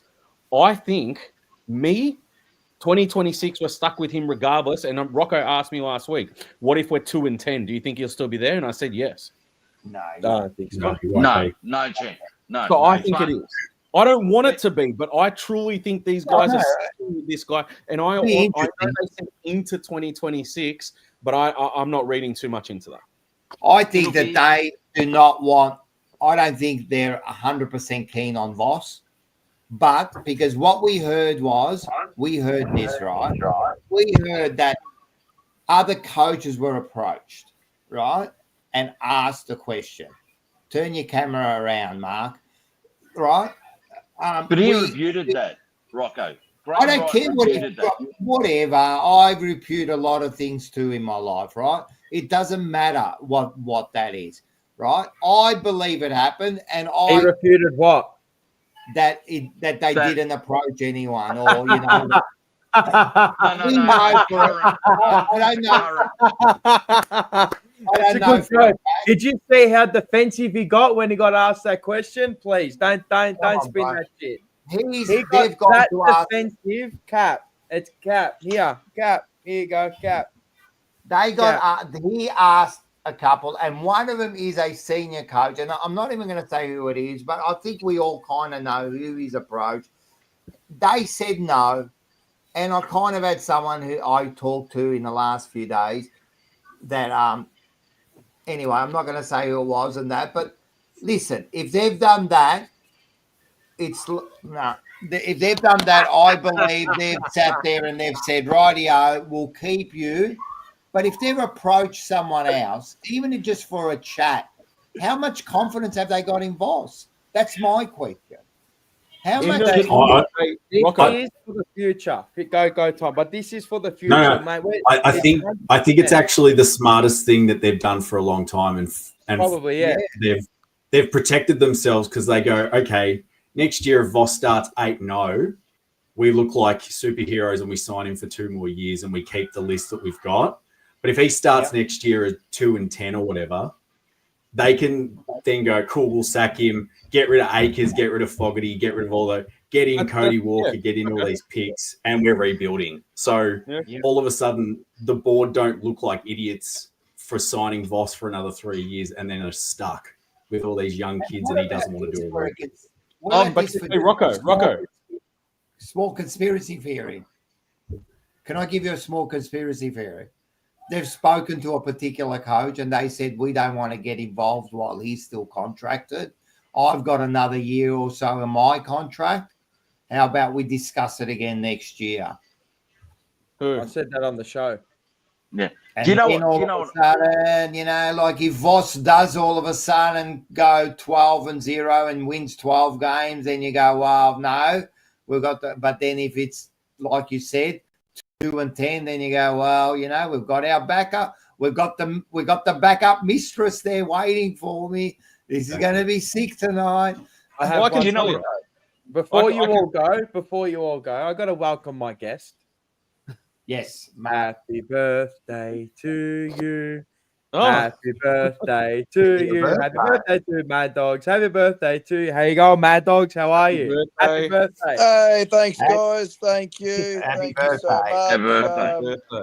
Thanks, guys. If only they could literally play like that every week. But Maybe they play it was for good. you. It was good.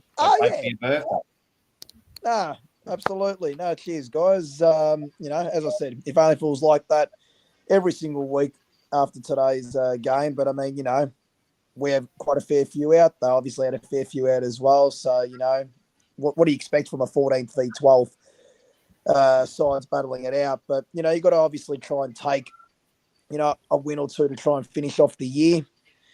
We know it's been obviously grim. And again, guys, look, we'll never know what's going to happen as far as for this off season, but just, let it unfold because I think, everyone was assuming that Voss would be gone because the media had pushed it, us fans. I mean, maybe not all of us or maybe majority, whoever. And here we are now. So, look, let the rest of that unfold. It's time to go! Thanks, Tom. Appreciate it. Thank you. Thanks, Tom. Listen, you say let it fold out, and that's like, of course we're going to let it fold out. So what else are we going to do? What else are we going to do? Like, of course it's going to fold out. We have got, with anything, you, me, Mad Dogs, we can't do zero.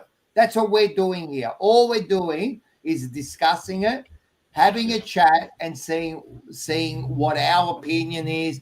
If we're right, we're right. If we're wrong, whatever. Of course, it's going to play out. To tell you the truth, we can't do nothing. Zero. absolute less than zero. Rocco. Our influence is less than zero. Do you know Rocco, what I I can just do thought? something though. I can do something. What can you do? TJP exclusive, and I'm just gonna leak it because I don't care, right? So I don't know if you guys saw the same leak and it's just not being mentioned or whatever it might be, but I have exclusive images of next year's media. What are they called? Media outfits for Carlton. Priestly dick pic. The polos Priestly and all that dick stuff. pic. Yeah. No dick pic. No, why would I do that for? No. Let them say it. Relax. Right? Priestly dick pic. And they said that Voss needs to have something. He needs to be wearing something that depicts the image of how the club sees him. So, as you can see here, we have Father Voss. He's a savior. He's going to save the whole. He's our savior. Oh no! Don't worry. They did that one for Graham Wright. We've got the savior as well. There he is. No stress. So, and I'm going to shift over for someone else to jump in anyway. So, Is it time for you to go? Thank you for holding for hosting match day as well. No stress. Fantastic, bro. Well Love done. the That's team. your win, is it? Is that your first win, Bo? That is your first win. The first win. And we gave away a voucher to the store. Beautiful. All said and Beautiful. done. Everyone was getting vouchers this week. Fucking hell. Everyone's giving, man. Everyone's giving. I still haven't won one. I haven't won anything. But no, I appreciate it. Make sure you get onto Remix Mania as well. Get your tickets. An all wrestling themed night. That'll be fun. That'll be absolutely mayhem. So yeah, make sure you get your tickets. How much are they, though? How many squillions? Sorry, what did you ask? How much are they? The tickets? It'll set you back $27, and if you need me to sign something, $400. There it Is is. it You know what I mean? $27 each and $254? Oh, here we go. $254, right? That's right. Sorry? $27 or $2 for 54? Oh my god! It's time to go. He injected himself. Can I give a little bit of a spiel on what I think might take place next year? Because I only thought of this when you were talking about Voss and that, right? So the problem is, Morris, it doesn't matter if you ask us, you're still going to do it, aren't you? yes. So basically, Here we go. We've only got two assistant coaches currently contracted, right, for next year in Aaron Hamill and Hansen, right? Yep. We've been linked, Mars. Me and you spoke a few weeks ago. No. In regards to, and we both said that if they're gonna bring in another coach untried, we both want the same person, right? Yep. In Hayden Skipworth. Yep. So Adrian Hickmont and Skipworth have been rumoured that we're on the prowl for him. All right. Correct. So what I think the board are starting to do, you get in a Hickmont and a Skipworth and then add to them. I think they're putting in a contingency plan. For the end of next year. If Voss is 2-8 and they sack him, Skipworth, you're the head coach. Correct. I think they're already hiring. They're going to be hiring the head coach. 100%. 100%. As an assistant, you're saying? As an assistant. Okay. Preparing themselves just in case. Yeah. And the Like, way I would love that, but I feel like it's too obvious, though. Like, especially if you're involved. Well, not like, really. oh, just hire this not guy. No, but you get Skipworth, Hickmont, and let's say some others, right? All you're doing is, in the eyes of everybody, you're just bolstering the assistants with a bit of success. That these are people that have had success in that, right? You're not bringing in like an Adam Simpson as an assistant, or like a Longmire as an assistant, or another head coach. You get an assistant. These guys have never been a head coach, but they're on their name's good enough to be on a resume for someone to coach out. Yeah. Say Rock. So, is it? It probably is. It's under Rock. Yeah, it is. It is under Rock all day. Yeah. Yeah, but you don't believe in that, so you can't claim that. Yeah, but I've got that on my key ring, so you can all go and get stuffed. Right? But you're the devil, mate. You're the devil. I've actually got Sandaraka on my key ring, mate. You're the devil, mate. You got me, mate. You're the devil. Rocco, like I've told you before, I will keep praying for you. You can. You're a fucking idiot. Just pray for me. Why? I need all the help I can get. What did you make of what's his name's game today? Fogarty. I thought he wasn't bad. It was okay. I reckon he's been poor pretty much. When is he is he uncontracted this year or next year? I don't know. I would actually, he'd be one of those, you were talking about the small forwards. He's one that I would actually be moving on if he's not contracted for sure. You know, like you go younger, every and time you go I hear cheaper, about and you go him, something untried. Yeah, not untried. Sorry, you go something with a bit more, with a bit more of a ceiling. You know what I mean? Like obviously, fucking a guy like Flynn Young's probably got a lower floor. Yeah. Than Fogarty, but the ceiling, I feel like you got a high ceiling. I feel like you have to pursue that, especially if we said before we're not going to be contending. Oh, but like you have to you're not going to pursue. But you're not going to get what you get with Fogarty. Like even when he came back into the side a few years ago, you're exactly right. He's got that floor, but he's that 100% workhorse, that dynamite, you know, fierce, ferocious. But he's not going to get any more skillful, any more quicker. Spot on. He's contracted to the end of next year. I just had a look. Yeah. Do you, guys, with the hard questions, right? Season end, a club comes to you and they want Motlop. Yep. What are we getting? But he's uncontracted at the end of the year. Yeah, so he's uncontracted, yeah. Yeah, no, I get that. But what I'm but saying he's not a free agent though, so you get what do you get? You get pick 30. Correct. I'm saying, would you do the deal? Well, what pick was he? Around there, late 20s, I think it was. I think he might have been maybe even earlier than that. I think it was like 27 or something. Oh fuck! If He you was, get he was our first pick. I don't know. Like, well, how much does he want too? Yeah, that's the. Well, he's on $500,000 now, so he's not going to turn around to you and say, "I want 300." 27. No, but if someone's given him, all right. So the question is, do you go 25, 26? Everyone says about 27. Would you give him? They'll probably give him 2 years, wouldn't they? 2-year contract. Yeah. Like, Maybe a 3. and what I mean by like the hard questions, right? Like, does Graham Wright make hard questions in regards to where, you know, Jesse, go and look elsewhere? Do you mean hard decisions? Hard questions, right? So, like, let's say Jesse Motlop, go and look elsewhere. McGovern, go and look elsewhere. Get rid of the deadwood, and then you can go to Collingwood and say, "Hey, Bobby Hill, what do you want?" I think he's going to WA, isn't he? I don't know. But he can still lure. He can still lure him. Ask the question. I want Fiorini. I want Braden Fiorini. I don't mind him. He's not a bad football player. He'd add something to us. A bit of class. Point of difference. It's those 3 words.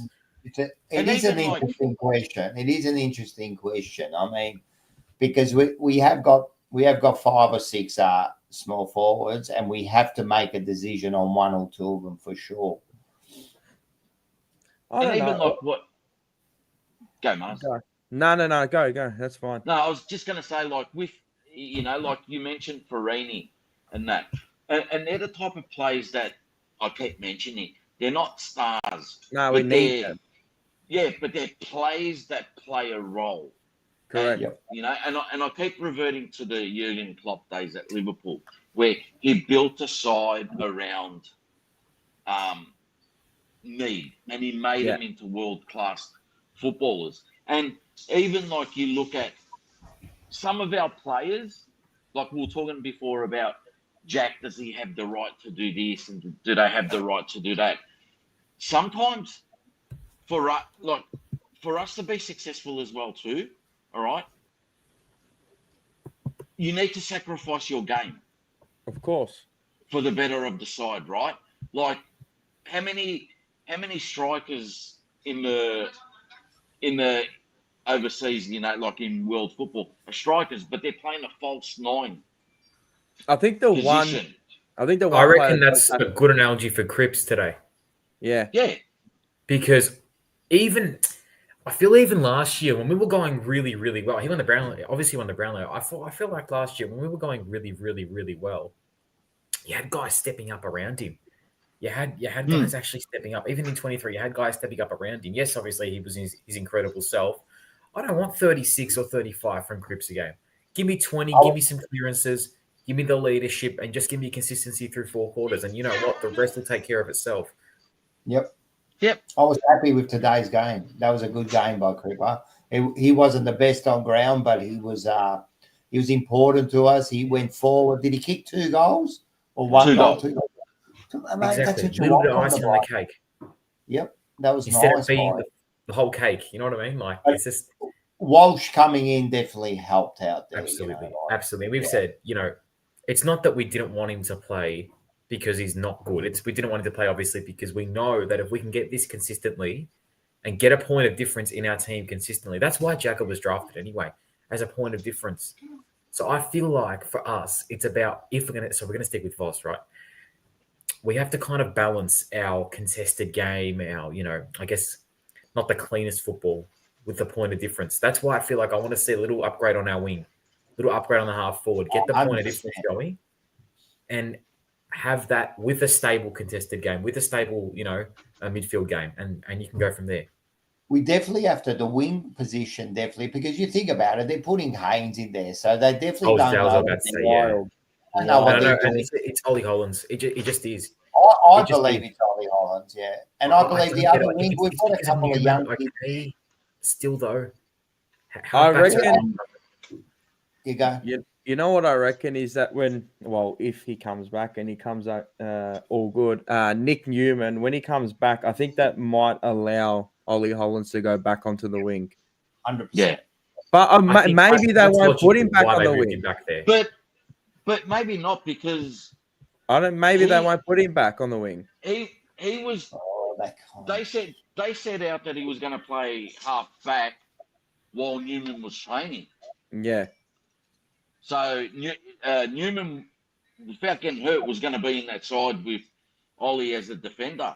The one I was talking to, I think Andy the other day, and we were just talking about, like, with the list. I think they got to start doing what GWS did a few years ago, where, and I just rolled some names, like, you know, Kelly. At one stage, Kelly was the best player, the best mid in the comp. Oh, he was 1.4 million at the time. Yeah. Now he's worth 400K. Yeah, but when you think GWS, Cornelio, Whitfield, Kelly, they're not the first names that you think of. You know, you're thinking of Cadman, O'Halloran, you know, Tom Green. And that's what we've got to do with the likes of, you know, your Cripps and that. You know, if we look after Cripps now, we can get an extra 2 years or so out of him as a forward, you know, as a mid forward, you know, rotator, and that'll be massive.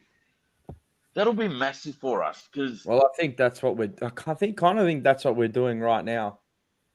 Because put it this way, I'd rather have Cripps kind of have his impact in the midfield, go in the forward line and kick 1 or 2, or just have an impact in the forward line either way, than playing another tool, than playing a TDK in there. You know what I mean? Like just playing another tool. Yeah. I think this is, again, a bit of a dynamic look at it.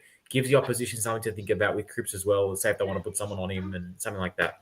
Would you go get Jared Rivers? I don't mind him. Rivers from Melbourne. He's not bad. Trent Rivers. Sorry, not Jared Rivers. That's fucking... Again, so he's a player that can play multiple positions, but proven. Not like let's chuck him, chuck so and so somewhere because you know what I mean. It's proven. Hewitt I had think 35 about Jack. Sorry. No, I'm just saying. Go, keep going. No. You guys talking before about Jack, and I think the issue for us, the number one issue is that centre half back. I said it before the start of the season, and Jack did well kind of in that position, but I don't think he's a centre half back. I think he's an interceptor. I don't think he's a centre half back. Exactly. And I think the reason it works so well is because of the defensive style that we play. So it kind of gives this back six a little bit of a cushion. I feel like if we can just get just a centre half back, it's very hard. A lot of the teams, like Collingwood, are still looking for one since Nathan Murphy retired. Brisbane, they've got no Jack Payne. They're still kind of looking for one. It's hard. I know it's hard to get two cornerstone defenders. My question is to that. Flip side to that is there such thing as a genuine centre half back anymore? That's the thing. Like they're all kind of intercept role now as a centre half back. It's like you play that. It's always intercepted because to be fair, when you're coming up against 3 forwards or 2 forwards, unless it's like Adelaide or something. Yeah, I mean, how many teams have genuinely 3 really good tall forwards in one team? Like, all right, you can go to like Brisbane. I mean, Logan Morris isn't tall. Hipwood's their tallest. They probably play May to stretch a few teams. You've got Morris is tall. Yeah, he is tall for them. Yeah. Yeah, but he's not like not Giant Harry. Yeah.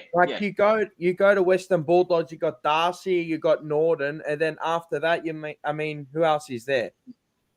I'm looking like Adelaide are the anomaly. They got 3 key forwards basically playing in one team. But even so, like Tex Walker, he's going to fade away into the sunset. Not probably this year or next year, the year after. I mean, there's not many teams that have 3 really gun tall forwards. I mean, I see a comment here, Jamara, but he's not even playing. That bloke's fucking stealing shit. But just talk. I don't think there's genuinely a centre half back anymore. Like you probably don't need it. You need a tall intercept type of player.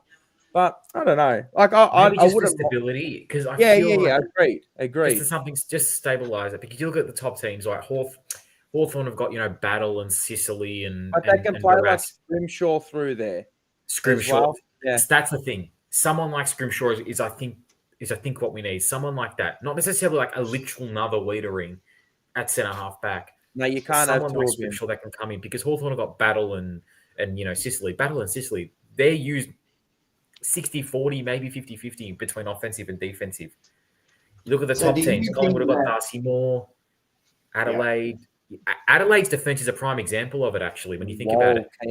Worrell. Is it Worrell? Yeah. Fuck, who else is top? Geelong. So Geelong have got who's Geelong in the Jack Henry? Stewart. Stewart Henry. Interceptor. It's an interesting conversation because ideally you'd want to go out and get somebody because we're saying obviously McGovern, let's say he goes, let's say Jack goes, then you're relying on O'Farrell, who's actually not going to be there next year. So then then who's the next kind of... They will try to keep McGovern. And that's the thing. In an ideal world, would I keep McGovern? No. I think we should just wipe our hands and say, look, we're done with you. But can I ask you guys a question? I'm going to put a scenario to you guys, right? Where 2026 happens immediately, right? So players like McGovern, Kemp, Motlop, I don't know. We build a war chest of draft picks and so forth, right? TDK goes, Sauce goes. We're able to lure a star young mid, whether it be like, I don't know, let's say Zach Butters. All right? And with the other picks, you go and get a centre half back in that. But you know how Kemp got played at that third tall at the start of the year? That's Cripps. So 2026, Cripps is a permanent forward that'll rotate occasionally in the midfield. Would you take it? So you reckon he'd play primarily forward, game time wise? Yeah. Okay. Yeah, he'll play 80%. He's not good 80%. enough. Nah, you still need him in the midfield. I feel But- like No, again we're talking about midfield depth No, but you're replacing with another you're one. I get it. replacing Yeah. Yeah, but with he's not good someone enough to else. be like a permanent third, fourth, and then I don't think he's good enough. I think he's all right as a pinch hitter. But That's what I he's think. not I even think a I'd good rather pinch have maybe hitter to say 60-40. that. That's the max I'd go. And does Yeah. he really like lead? He's more of a, he's more of a contested kind of But mark and beat up the forward line. Like, he's Yeah. not what we need. No, that wouldn't work. But again, like going back to take the burden off him, that would obviously take the burden off him. But again, it's that midfield depth. I think getting like Jagger Smith in there, maybe getting another midfielder, rotating, because we need still more midfielders. We haven't got enough. 100% we do. Correct. And this is like the 10th time I've said about Chair on emergency meeting. We need another 2 or 3, really. Obviously, he gives us another No, we rotation, need Chair. 5 or 6. We need 5 or 6. What midfielders? Oh, midfielders. Fucking hell! Fuck, we might as well go Give it a draft a new rotate. team. No. We're just going to have a team Couple of rotations. midfielders. But hang on a minute. You've got Cripps, Yeah. Walsh, Yeah. Hewitt, Yep. Yeah. Chera, Cooper Lord, Cooper Lord, Jagger Smith. Jagger Smith, and that's it. So basically, the way I look at good mids is So you want 12 midfielders running through that? Who has 12 midfielders? No. So you have, let's say you start off, right? So even myself, at centre bouncers, I'd start Walsh off a half forward line.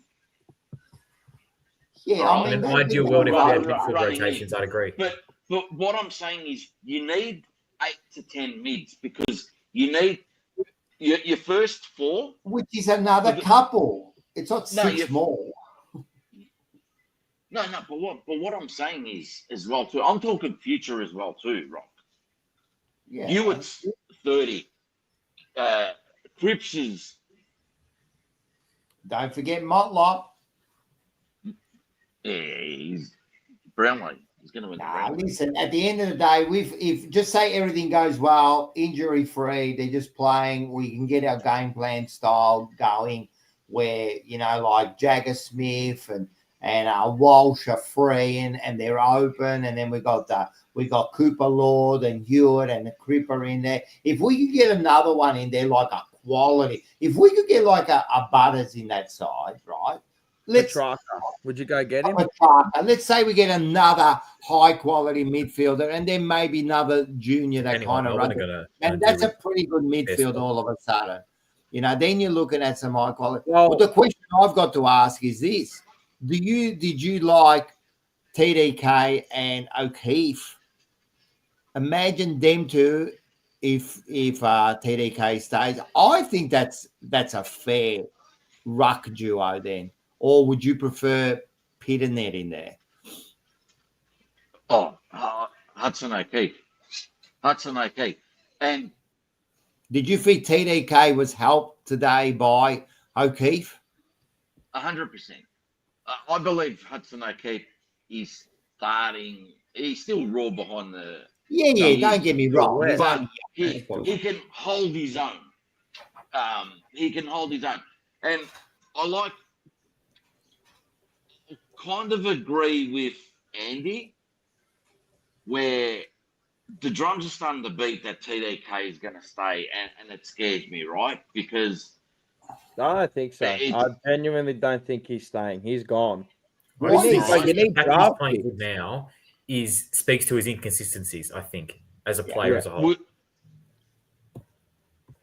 On the back of your question, Rock, would you guys prefer to lose TDK or Charlie? If I was to pick TDK one to leave, stays, you're saying? But you lose Charlie. No, you're going to say TDK. Yeah. You'll say Charlie, but everyone else is going to say TDK. I'd say TDK. Of course you're going to get rid of TDK. I mean, at the end of the day, Charlie gave us the shits a bit this year and the way he sooks it up a little bit and that. But at the end of the day, Charlie's shown that he's one of the great forwards, But but there's a what's it called? There's a part 2 to it as well too. If you lose TDK, you're gonna get pick 8 or whatever, pick 10, whatever the AFL give you, right? Yeah. You lose Charlie, you can demand what you want. Yeah, correct. Yeah. So you can get 3 first-round picks if you want, and if someone pays them, then what you do with them can counteract the loss of Charlie. The question is not even that. For me, the question is simple, right? If everyone wants to stay, let's say everyone wants to stay, what do you need? Like, what do we need? Do we need Charlie and Harry in the same team, or do we need TDK in there? Like, I mean, they're the questions we've got to ask. Do we keep TDK and then we've got O'Keefe? What does Kid in there do? Like, these are the just questions. get better as a team. I feel like I'm happy to lose both. You know what I mean? And I'm sure we all would be if we get A, something back, and B, the thing, like what we actually get back is a few players that can actually play a role, but players that can make a difference. That can make a difference. Points of and not only that, let's get players that fit our team instead of just getting players for the name's sake of it. You know what I mean? Like, exactly. Put it this way, I'd rather. Like I would love Petrarca. There's one player in the AFL, I think Carlton. If we had an open team to go get, I'd get Petrarca. But I'd rather get 2 midfielders that can provide a bit more inside run. Both have the kind of dual capabilities than just one. You know what I mean? 100%. 100%, and to find those sort of players like a Petrarca, far out. Imagine, like, you'd give up a lot for him, but then again, like, how old's Petrarca? 28. He's old, 30. 29. Yeah, 29. Yeah, probably 29. Say 29. So, and he's still So going pretty good. You get Petrarca if you're in win now mode. I feel like. Look, let's say we did well this season, and still players want to leave. Let's just say. If you're in win now mode, then you go for Petrarca. You go all out to win the flag. But would he be good for like a win in 2 or 3 years? I don't know. Look, you got to think long term here. It's hard. I mean, Petrarca looks like he's not slowing down. The bloke's a beast. He's a bit absolute star. I would take him. He'll talk about a guy who can go forward as well and kick goals, and he's more than what Cripper is as far as going forward and kicking goals. Well, like Cripper goes forward and does okay, but I don't trust him as a forward, Cripper. No, he needs more games under his belt, you'd feel. Do you know the type of player that I believe we desperately need? Like a Chad Warner. Line breaker. Yeah. Now I rate Chad Warner's contested work as well. Yeah. Would you take both and don't look at age for our team, right? Would you take Petrarca or Warner if they were available? Who's that, Petrarca or Warner? Oh, well, that's interesting because I'd take Petrarca, right? But Warner's got age, like he's younger, isn't he? Yeah, no, I'm saying take age out of it. What player better improves our side? I'll take Petrarca. I'll take Petrarca. I reckon it's Warner, and my reasoning behind that is I believe if we add more pace into our side, you're going to find automatically whoever's coaching us, boss or not, the game plan opens up a lot more.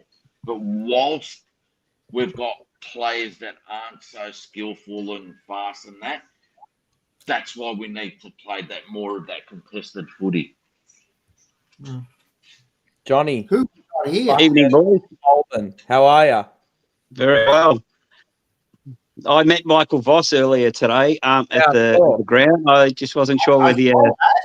Yeah, he sort of gave me a few pointers and a few tips. So yeah, he saw Jumper Punch on Tuesday night, and he said, "Thank you very much for sticking up for me. You know, I know you got my back." And yeah, no, he was really thankful. I heard that he came out looking for you. Like he really wanted He to did. take He did. He was. He come down to the cheer squad where we were sitting, and yeah, nah. In all seriousness, good game today. Really enjoyed it. Took our granddaughter with us, so no, it was really good day. A win's a win. Like I think you got the whole flip side of too little, too late attitude, or you go, you know what, it's great to go into the end of the year with a couple of wins to take on to the early next year. So I'm sort of more in that camp. Hopefully that we go into the off season with our tail, not with our tail, excuse me, between our legs, but standing tall and just doing a few good things. So no, it was good. You always want that winning mentality, don't you, John? 100%. You listen to a lot of the other coaches who are down the bottom of the ladder who, if they lose this, they are going to get the number 1 draft pick, and they all say, no, don't do that. It's better to have that winning culture than a losing culture, because that just breeds mediocrity, and you don't want that. We've had that long enough in our club. We need as much positivity as we can get. 100%. And what did you see? Like, you watched the game, right? And it's only one game, so we're not all now going crazy. And that it's only one game, you know what I mean? But what did you see that you liked? Did you see something different that you liked today? Yeah, they looked like they were enjoying themselves, because we were a couple of rows from the fence, and you could see the boys when they were walking to position. They actually had smiles on their face, and they were up and about. That was something that I hadn't seen for a while. The rest of the time, they looked like they were just dreading being out there, where today they actually looked like they were enjoying themselves and having a good time. So that was really good. I really enjoyed that bit. The other thing that was really good, I mean, the kids again were instrumental. You notice the difference with Walsh with his run out of the middle. That was noticeable big time. Huge. Two Jumper Lewis, I thought, played a really good game. He was so good. But the one I was more impressed with the most was Lockie Cowan down back. He was just a rock of Gibraltar. Nothing past him. Yeah, I liked him. Yeah. Him and Carroll are just getting better and better every week. And Eddie Betts 2.0. Frank the Tank. Like he was Bud Evans. Look, I just think, I said to Josh, I reckon that when he first got there, he was a bit of a fish out of water, new kid on the block, didn't know where to fit in. And as the years gotten on, better, yeah, he's now sort of one of the boys and part of the team. It's almost like he's fitting in with the boys, and they're accepting him and he's accepting them, and they look like they're fighting the flag together. So that was a good thing. Like every time he did something, I noticed they all got around him. And I know that like every time that one of them did something, there was 2 or 3 guys going up, patting him on the bum or giving him a high five or whatever. Just that reiterating the positivity. Where we constantly say about them flying the flag for us. Someone gets belted and they all just sort of look at their own toes and kick stones and everything else. Where today, not that they needed to physically, but when they were doing something good, everyone was around congratulating everybody. So that was positives. Yeah, I agree. And the other thing, the other thing I thought. Sorry, Rock.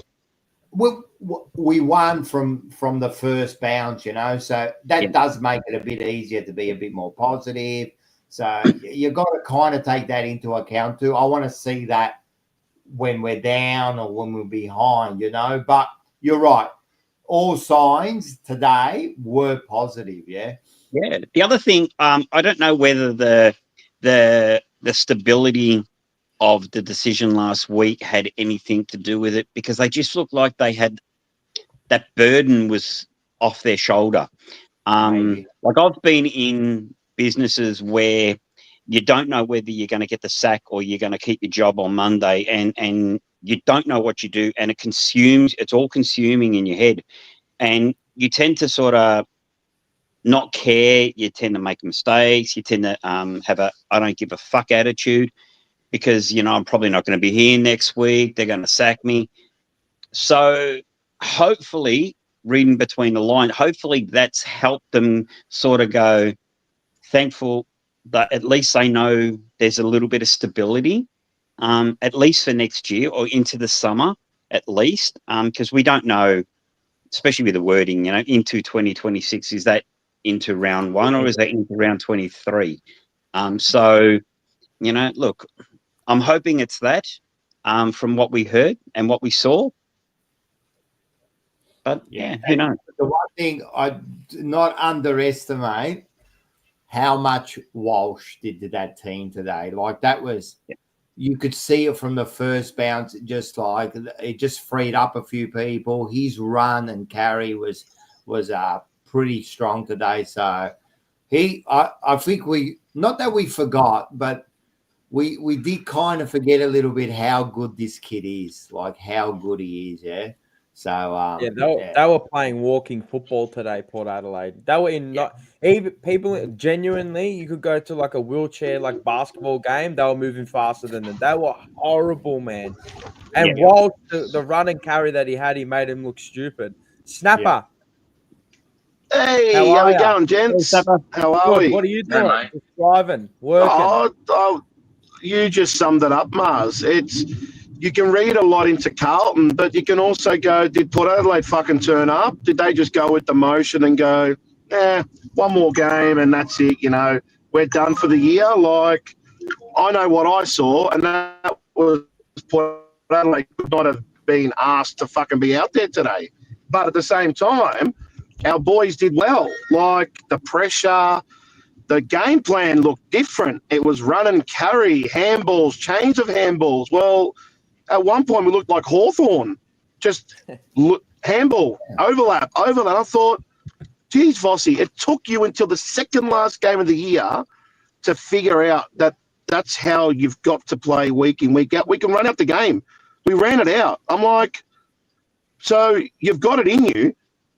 So why does it take – and this is – I mean – we sat there today, and the boys and I and the old man, we sort of agreed that maybe they've turned around and said to Voss, you've got to fucking listen to us, otherwise you're out. And the first thing you need to do is fix that game plan. And he's done it. He's fixed it, and it looks so good. Whether it's going to hold up against the better teams, it's to be seen. We've got to wait, obviously, until next year. However, you've got to take the win when you get one, and you've got to look for the positives. And it was fantastic. And Rocco touched on it. Walsh was amazing. He looked good on his return, but at the same time, he was given the ability to do as he pleases. Port Adelaide couldn't give a shit. So once again, next year when you come up against a good team, what's it going to be like? But I was happy we got the win. It was a big win. The late goals, 3 in a row.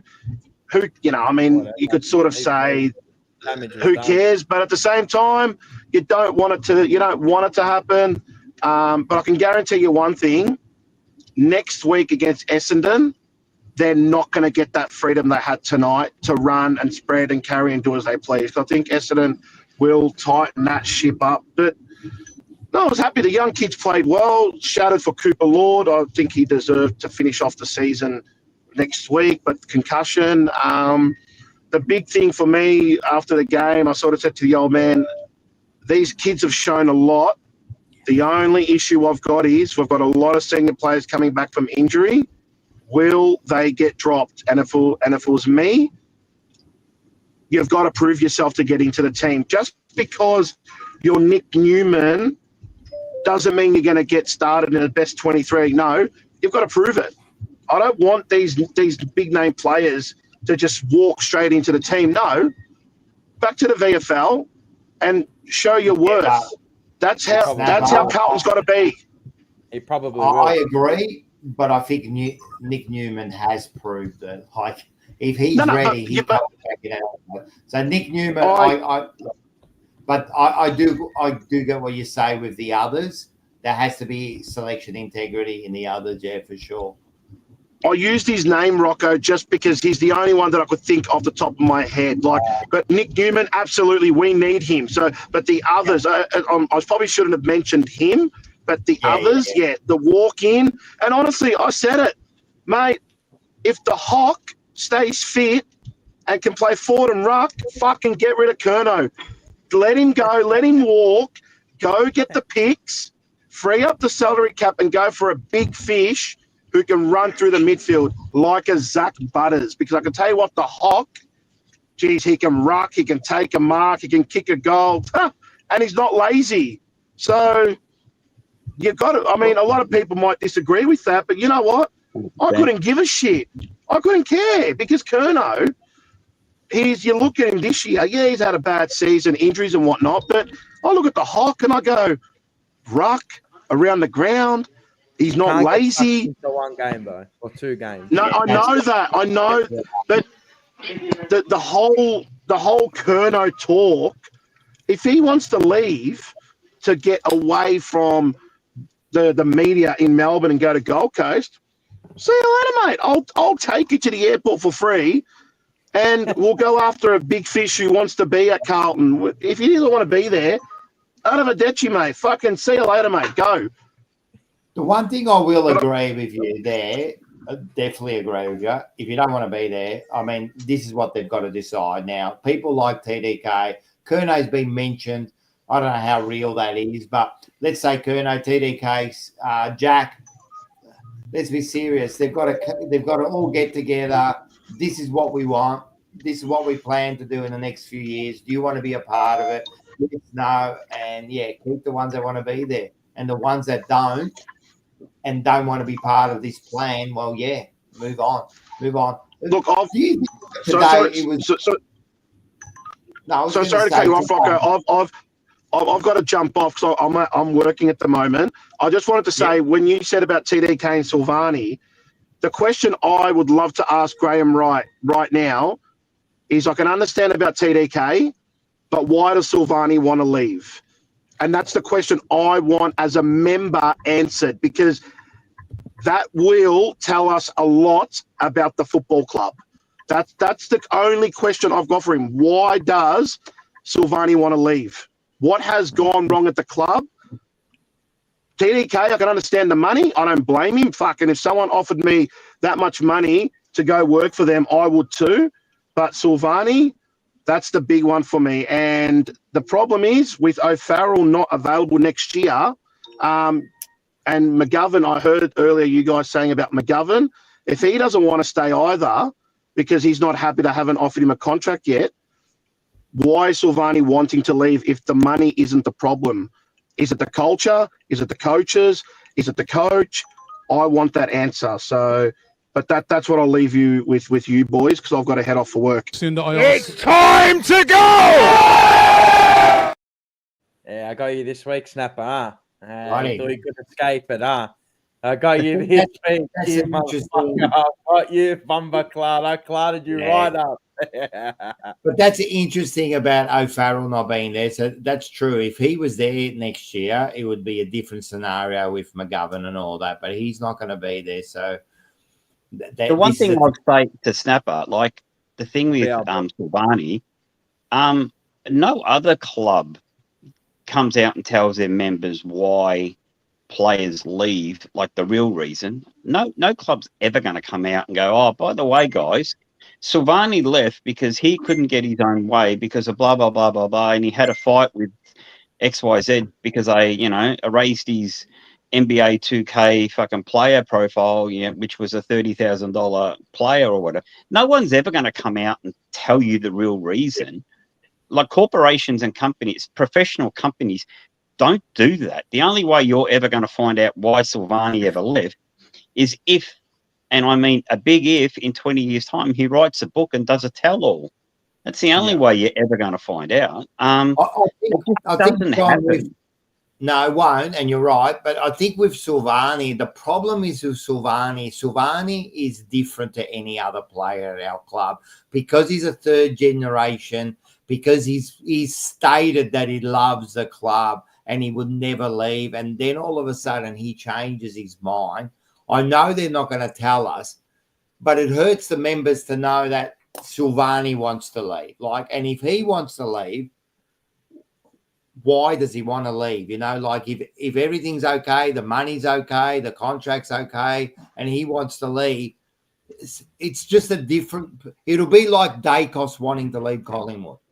It'll be exactly the same. I understand that side of it, but Lana Owens I've always thought that Silvagni was a spoilt brat. You know, I said it the other night on your show. He just, to me, he just has a strut about him that he looks spoiled. And a lot of it, you hear, like Morris will verify that you hear a lot of stuff around the club through other people that he does walk around thinking he's it a bit and a little bit more. He just has this chip on his shoulder that he is a third generation, and he thinks he can do what he wants whenever he wants it. Look, if there there's used any to be a truth in sense of that, entitlement. yeah, he does. I've heard that for years.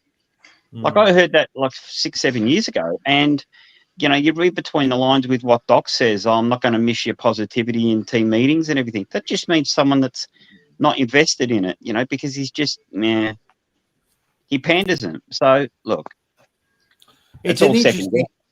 It's an interesting dilemma with Silvagni. It's like, it's not just a normal guy leaving. I understand. I know. Look, the name's a bit of a burden. Yeah. You know, like it's a tough position to be in. You know what I mean? But the main thing is, I think what Snapper said, and I think we all agree, is this is simple, right? We need players. I don't care what your name is, who you are, what you do. We need you to all be on the same page and want to play for Carlton, full stop. Yes, I agree. That's it. I don't care. If you're not 100% heart and soul, get out. Yes, and I think that's the only way we're going to succeed. That's the only way we're going to succeed. We need, you know, like we keep talking about Frankie Evans, but you know what? We need more Frankie Evans in that side who play for nothing more than just having another chance and giving it his all. You know, that's what we need, and I think that's as supporters all we ask for. Yeah, I agree. And also, like, we've got to change the mentality of it's the emblem. You know, like a lot of supporters, I truly believe if you ask them, would you trade our emblem to keep Charlie Curnow, for argument's sake? And they'll say, yeah. Do you know what I mean? No one would say that. No, yeah, I know that. You know what I'm trying to make. It's not the player that wears the jumper. Yeah. Yeah. No, I agree. They come, they go. Yeah. And you know what? You've got to respect it, and us as fans as well too. We've got to play our part. Players have to play theirs. Admin, everyone's got to. What is it? Forever together, stronger together forever. Together forever. Yeah, no, I agree. Just one other thing that Snapper brought up about Charlie and Harry. The other thing that I've noticed this year, 23-24, Harry and Charlie had a combination where one would go, one would stay. One went left, one went right. They worked that forward line well. Harry would be up the ground, Charlie would stay back, they'd swap over. They weren't running into each other's forward line patterns. This year, I had noticed, the few games that they did play together, they were running into each other. They were back to 21-22 mentality. Now, is that Jordan Russell game plan? Because it wasn't there in 23-24 before he got there. They worked that out where they were doing the Wayne Carey, John Longmire thing where one would stay, one would go. One would be a lead, one would be a foil. And it worked really, really well for them. Where this year they were see ball, get ball. They would both fly for the same thing. And I'm hoping it's not a directive from the forward line coach rather than the attitude of we're losing, I need to kick a goal for us to win. I will take it on myself. And then Charlie would have that same attitude where it'd be the team need me to fire. I need to kick a goal for us to win the game. So they become selfish. Well, not selfish in that, but they're trying to do too much. Not being selfish, but, you know, leave it to me. I'll do it. I'm the key forward. I'll do it for you. You know, just jump on my back, boy. Sorry, do you feel like that has a lot to do with the way that the ball gets in our forward line, though? Like maybe, okay, service isn't that good. We're not kicking it that good. You know, we're kind of butchering it. Oh, I've got to really step up and take a massive pack mark here. Do you reckon it? Yeah. Because I feel like, especially when it's not going our way, especially up the ground in the midfield, they both feel like, all right, this ball's going to come in. It's going to be tumbly. It's going to be, you know, a bit of an up and under. I'm going to have to set myself up and go, and I'm going to have to lock in on this because otherwise, if I don't, I'm not going to mark it. I feel like that's why a structure kind of has to change a bit. Yeah. Desperation. I think it's a bit of everyone's just trying to jump on my back. I'll do it. Remember, like Cripper back in before he won the Brownlow, like he would try and take the world on, and he was always getting caught and just getting dumped. And then he learnt to play Michael Jordan style, where he invited everybody else in and helped them, which took the load off him, which then he become a better player for it because he didn't have the burden and he wasn't the key and the main person who was trying to do everything. So I'm hoping that that's the case rather than the other where, you know, I don't know. Look, just spitballing them, and I'm just throwing out a different. Thank you for the 217. John Holden, But Common Sense 101. 101. But around the delivery into the forward line as well too, old Harry and Charlie would lead and contest. Say you'd have to lower your eyes and hit a target, right? But a stationary forward like wrestling Charlie, you just put boot to ball and bomb it. Yeah, there's no need to lower your eyes. You know what I truly believe? I don't think the forward line sometimes doesn't function correctly. We can see that, but it has to come from down the field, right? Because if they're not, like I think what Zach said, if they're not delivering the ball correctly, I think it confuses the forward lines, you know. And there's a lot of times, I'll give you an example where one of the forwards will lead, but they don't take the kick, and then they're left, you know. Like you've got to be quick with it, you know. Like they've got to be on the same page where soon as he takes the mark, he takes the lead, bang, he knows he's going to take the lead, and he kicks it into space. Today they were doing a bit of that, and the other thing I noticed was the small forwards were actually playing like small forwards for once for the whole year. I don't know what happened today. Like I said this to Dylan. I said, "Well, look at especially our man Frankie Evans, but also look at Mollop. They're hitting the pack with pace, and they're standing back, and then they're hitting the pack. You know, mate, how many times do they try to go up for marks in previous games? You know, and it's like I don't know. Today was a little bit different, and it started to work. I hope it's clicked for them and go, oh, wait a sec, this is what we should be doing. I don't know. It was weird. It was actually a weird game today for me because I was watching it going, what is going on here? Like, this is what we've been asking for. And they've actually done it today. Is it a one-off or is it can't have just clicked overnight. It can't have just clicked overnight. I think the tone was set early around the small forwards and the major contributor to that was Harry McKay, where it was from the first bounce, where I think it was like in the first quarter he had like 6-7 score involvement, so he was everywhere. So like 15 today, like it was huge. But him playing like that gave the small forwards no choice but to be at his feet and to roam and find space and play front and centre. Maybe. So I don't know, where we kind of didn't get that before. Like, and you're right, Rock. Like, you know, you used to have Jesse Motlop and Harry going up for the same mark, or Durden trying to take a screamer over Charlie. So I don't know.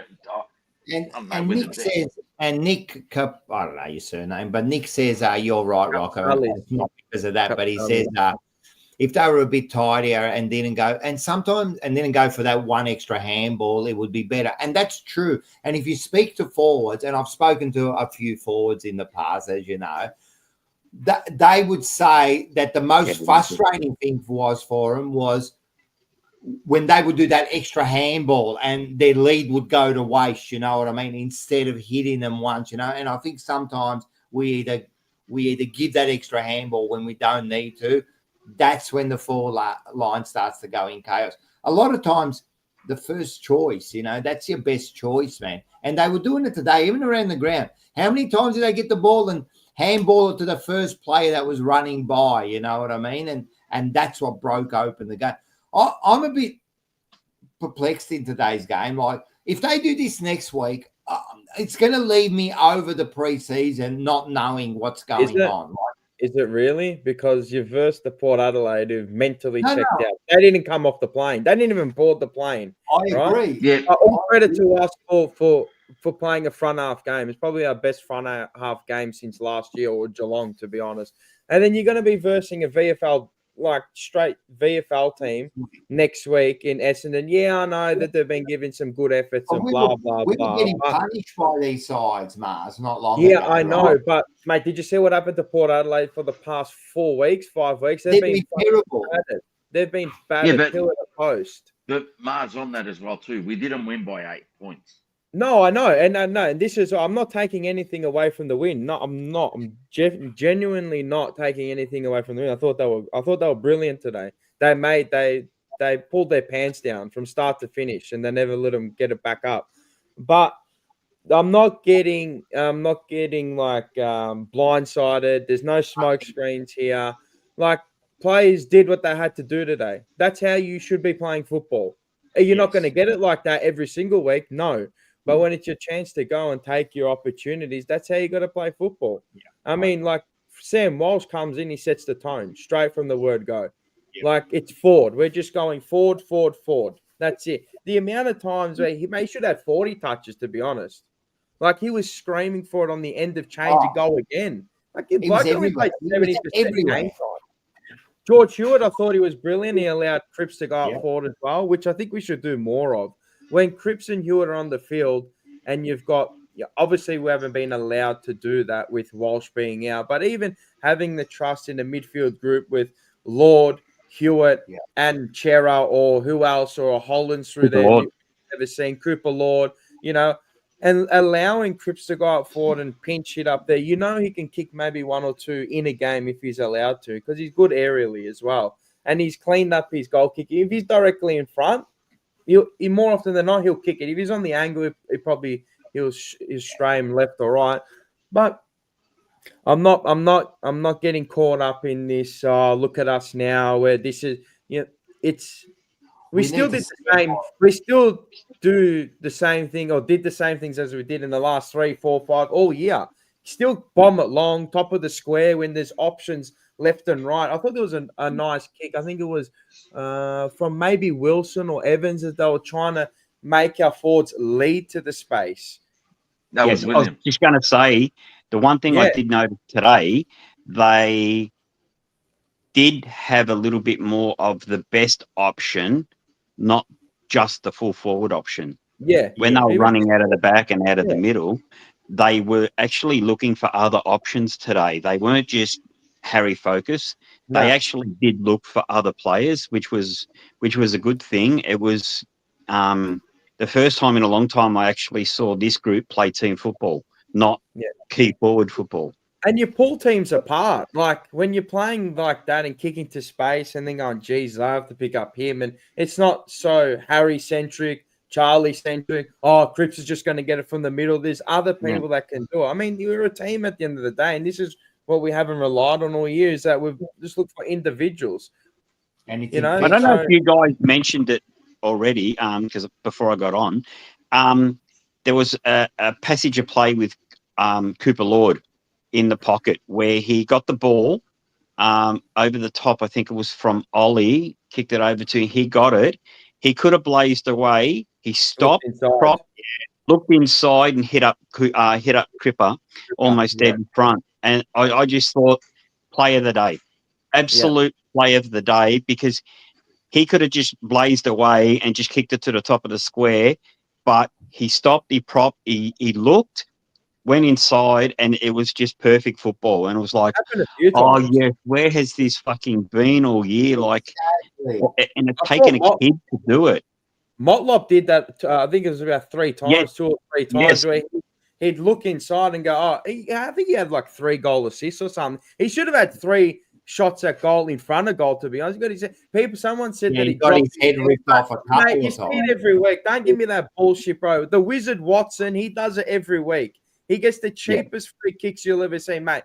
They were free kicks every day of the week. I don't care what anyone says, but I thought, going inside, even Blake Acres, to his credit, looked inside twice. And I'm going, Jesus, still can't kick a football to save his life, but even he did it. So there must I did have to laugh. His first kick out of bounds on it. It's like, and he admits it. It has to be one on the foot, and it's usually one of the first. He's the worst kick of a football I've ever seen. No, genuinely. He's worse than that kid last night that was playing at centre-half back for Essendon. His ball drops from here.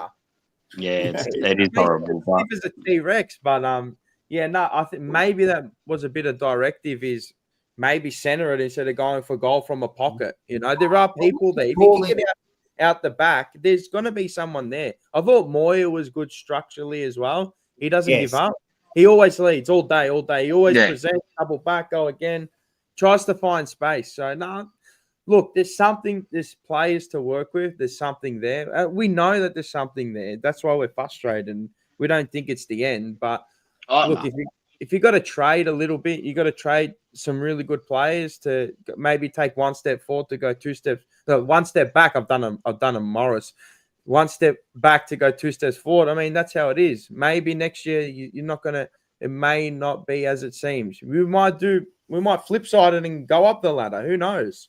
Yeah, well, like I've said it before. Like you go back and have a look at other teams. Like you look at Richmond. Like they moved on Delidio, got a couple of early draft choices in, which then they loaded up and went again.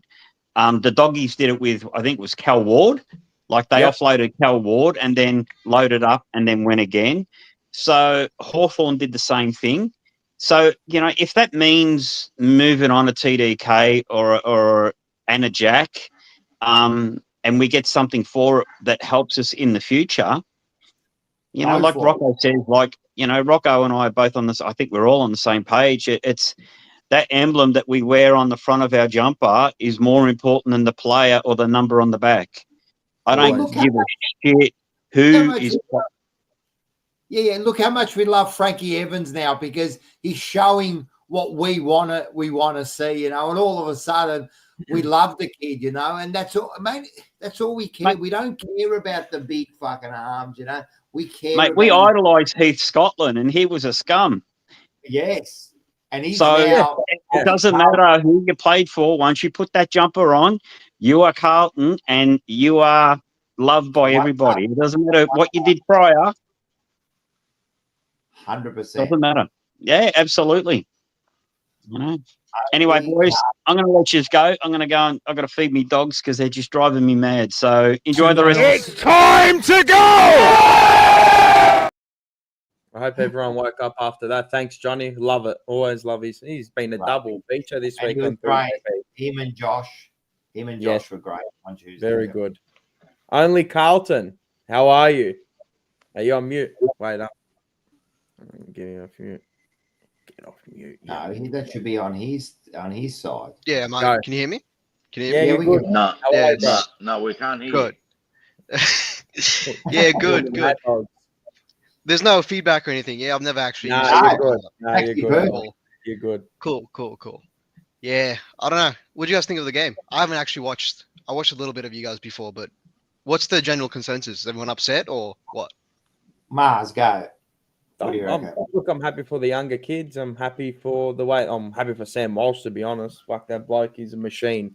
He's a monster. Animal. Yeah. I said, fight me. If you don't think he's generational, fight me on it. So, now Frankie Bumbaclar Evans taking the piss again. Even Flynn Young come good at the end. He misses a few handballs here and there, but yeah, he's all right. He's good. Who else? Small forwards are good. Harry McKay, brilliant today, 7 straight. Taylor Swift album came out, so he must be happy. He was chubbed up the whole week, so good on him.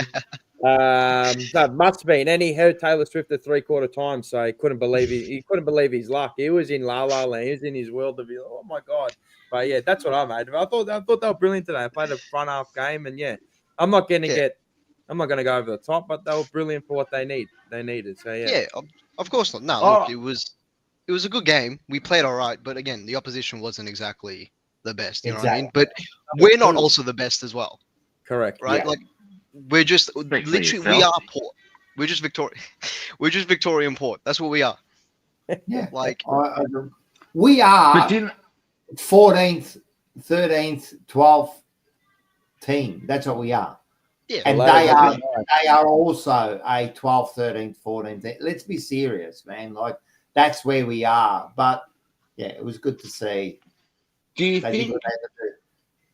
think the performance tonight was a reflection of the gift that they all received during the week? Maybe. Relief. You know how they all you know how they all got the Labubu dolls or whatever? They got the Labubu dolls. No, they didn't. Huh? What Labubu doll? No, they didn't. They got Labubu dolls as gifts. No. Yeah. What the I swear to God. And then what's a Labubu doll? What the fuck's going on here? Ruck, I got you. Hang on, I'll show you. And then they spoke about fuck off. What is going on? And then they spoke about pineapple on pizza. Shut the fuck up. Now you're pulling my leg. Shut up. No, I swear to God, they got Labubu dolls. No, they didn't. They didn't. Rocco. We're a fucking bot club now. I'm going back. We're a bot. Can you see that? Put your brightness down. Put your brightness down. And it'll work. Oh, they got one of that. What's going on here? We're like, what is How much this? you want to put on it, mate? Oh, look at That's that. what they got as gifts. Here we go. All right, I can see the comments now. All right, I know. No wonder why our fucking Is that what club. happened? Is that what lifted him? Anyway, Was I right or wrong? Taylor Swift lifted him. If she can put out an album every single day, every week, and Harry McKay performs like that, I'm happy. I don't care. She can make 45,000 albums that she has. I'm happy. As long as he kicks 7 every week, I don't care. Well, tell me something. Oh, you asked us, and you've just come on. Wait, were they Labubu or were they Lafufu? I bet you they were Lafufu. No way they're spending $100 on every one. No way, cuz. Bro, who you trying to... Nah, they just showed them one for sure, and that was it. What did you think of the game today? What was your thoughts on the game and what, like, I don't know, man. Like, to me, I was a bit perplexed how they played. Like, I haven't seen that all year, you know what I mean? Is that because of Port? Is that because of us? It can't be changed overnight. It can't be. No, but we have shown in the past that we know how to play football for like a quarter or like 2 quarters at a time, right? So it's a bit of both. Like Port definitely didn't show up. Like they came there disengaged. They thought they were probably going to smash us, right? Yeah. So they came in straight away from like the first quarter. What did we kick, like 6-7 goals in a quarter? When was the last time we've done that? So like we were on from the start. And we kept it on, like we kept our foot on their necks. We kept that 50-point margin. So I don't look. It was a good game. I'm happy with the performance, right? I'm not over the moon. I'm not saying we're back. I'm not saying, we'll carry this into next year. But you gotta again. We're pretty harsh on the players. Not harsh, rightfully so, right? We critique them when they need to be critiqued. But I reckon when they play good like this, we have to give them their props, right? We can't sit here and be like, "Oh, Port are shit." It's one game, which I get, right? I'm not saying we're back. I want to prefix that. I'm not saying we're back. I'm not saying that was a generational performance. But that was a good performance for a team. For us. It was. And you can't be unhappy with that. I mean, it was a good performance. We beat an ordinary team by 10 goals. Yeah. Yay. I mean, Frankie Evans was like my story of the game. I know McKay kicked 7, but he should have been doing that. Frankie Bumbleclot Evans, bro. I thought he was like 28, 29. Nah, he's only 23. Bro, he looks old as. Look at him. Beautiful. Look at that. That's going to be him. That's gonna be him, mate. Holding that cup, and he's got the 1980s Poino mustache there. I love it. I love it. No, he showed, like, you know what? I said that to Johnny, and you probably heard it. I said, like, that's what we want. Like, he's limited in his talent, I think, you know. But he showed everything we want to see. It's like he's playing for his life every week, you know, like, and that's what he's doing. And that's all we ask for. We ask from all our players, you know. And if we can get that sort of, he's like the Rudy. Have you ever seen the movie Rudy? Yeah. It is. It's an old movie, but it's about the American gridiron, and it's about this bloke called Rudy. It's so inspiring what he does, a true story. It's about college football. But anyway, he's a bit like the Rudy, you know, like no one's giving him a chance, but every time he goes out there, you know, he fucking gives it his all, you know, like, and I love that about him, you know. He's become, I think he's TJP's very own. Well, I didn't love him at the start. I mean, I didn't like, you know what it is? You halfway through a season and you're just like, bro, the season's over. Like the way I think, I'm like, bro, what's this bloke gonna do, man? You're gonna have to give me like 6-7 weeks of good football, and he gave me 6-7 weeks of good football. Yeah. So and again, kudos to him, bro. Kudos. You got to win us over, man. You can't just love everything that happens to the club. Win me over. Play good football. Win me over. Like TDK. What? Because you've woken up out of your coma after fucking 20 weeks. You want me to kiss your feet now and go fucking Lord praise fucking TDK? Nah, bro. You're gone, blood. You're out of here, bro. See you later. I don't give a shit who you are. I don't care if you want to stay now. No, you had the contract in front of you for 2 fucking months, bro. Fuck off, man. I don't care, bro. Frankie, Ruck, Blood Club, Bumper Club, Evans, mate. He earns it right now. Right now, he's getting his flowers, and I'm gonna give him his flowers because he deserves it. You know what he's got going good for him? What? So as a small, he might have 6-7 touches every week, right? But because he's a good kick. Yeah, and he's a pretty decent shot at goal, right? He can have 7 touches and kick 2-3 goals. Easy. Yep. Whereas the rest of them, not the rest of them, but a lot of them, there's crucial misses. Like how many of our smalls, whether it be Fogarty, Motlop, you know, Will White, where you have a look, you know, they kicked 3 points. 3 behinds for the game, you know, and you thought, whereas if they were 3 goals, you would have thought, they were really good today. Yep. I agree, man. And that's it. And that's what you got to do as a small forward. You got to take those opportunities because you might not have too many opportunities. So you got to take those opportunities. So, he's won us over. And you know, TDK, mate, win me over again. Like, win me over. You've done it once. Win me over again, mate. If you're going to stay, win me over, mate. That's all we ask from this team. But as far as the game goes, as I said, like, kudos, you know. Like, I want to see it again next week, and then I want to see it round 1, and I want to see it round 2, and I want to see it round 3, and that's what I want to see. And if you do that, then we got, you know, like, we'll love you. Like they say, love you a long time. Love you a long time. You know, talking about opportunities, this game always sticks out in my head. You know, years ago. But you have a look at, Fev. We played Melbourne one day at the G, and his stats were 7 marks, 7 kicks, 7 goals. 7 goals. They were his stats. 7 marks, 7 kicks, 7 goals. That's it. Just give me something every week. Just give me something every week. That's it. I'm not asking you to be a world beater. I know you're not a world beater. But if you can play to the best of your ability, well, then far out. If you leave it all out there and just go, I left it all out there, what more can I do? Well, then more often than not, you're gonna be in a lot of games and you're gonna win a lot of games. Yeah. It's not as simple as that, but playing to a good standard of football, man, you win most games, or you'll put yourself in a position where you're going to be up there on the ladder.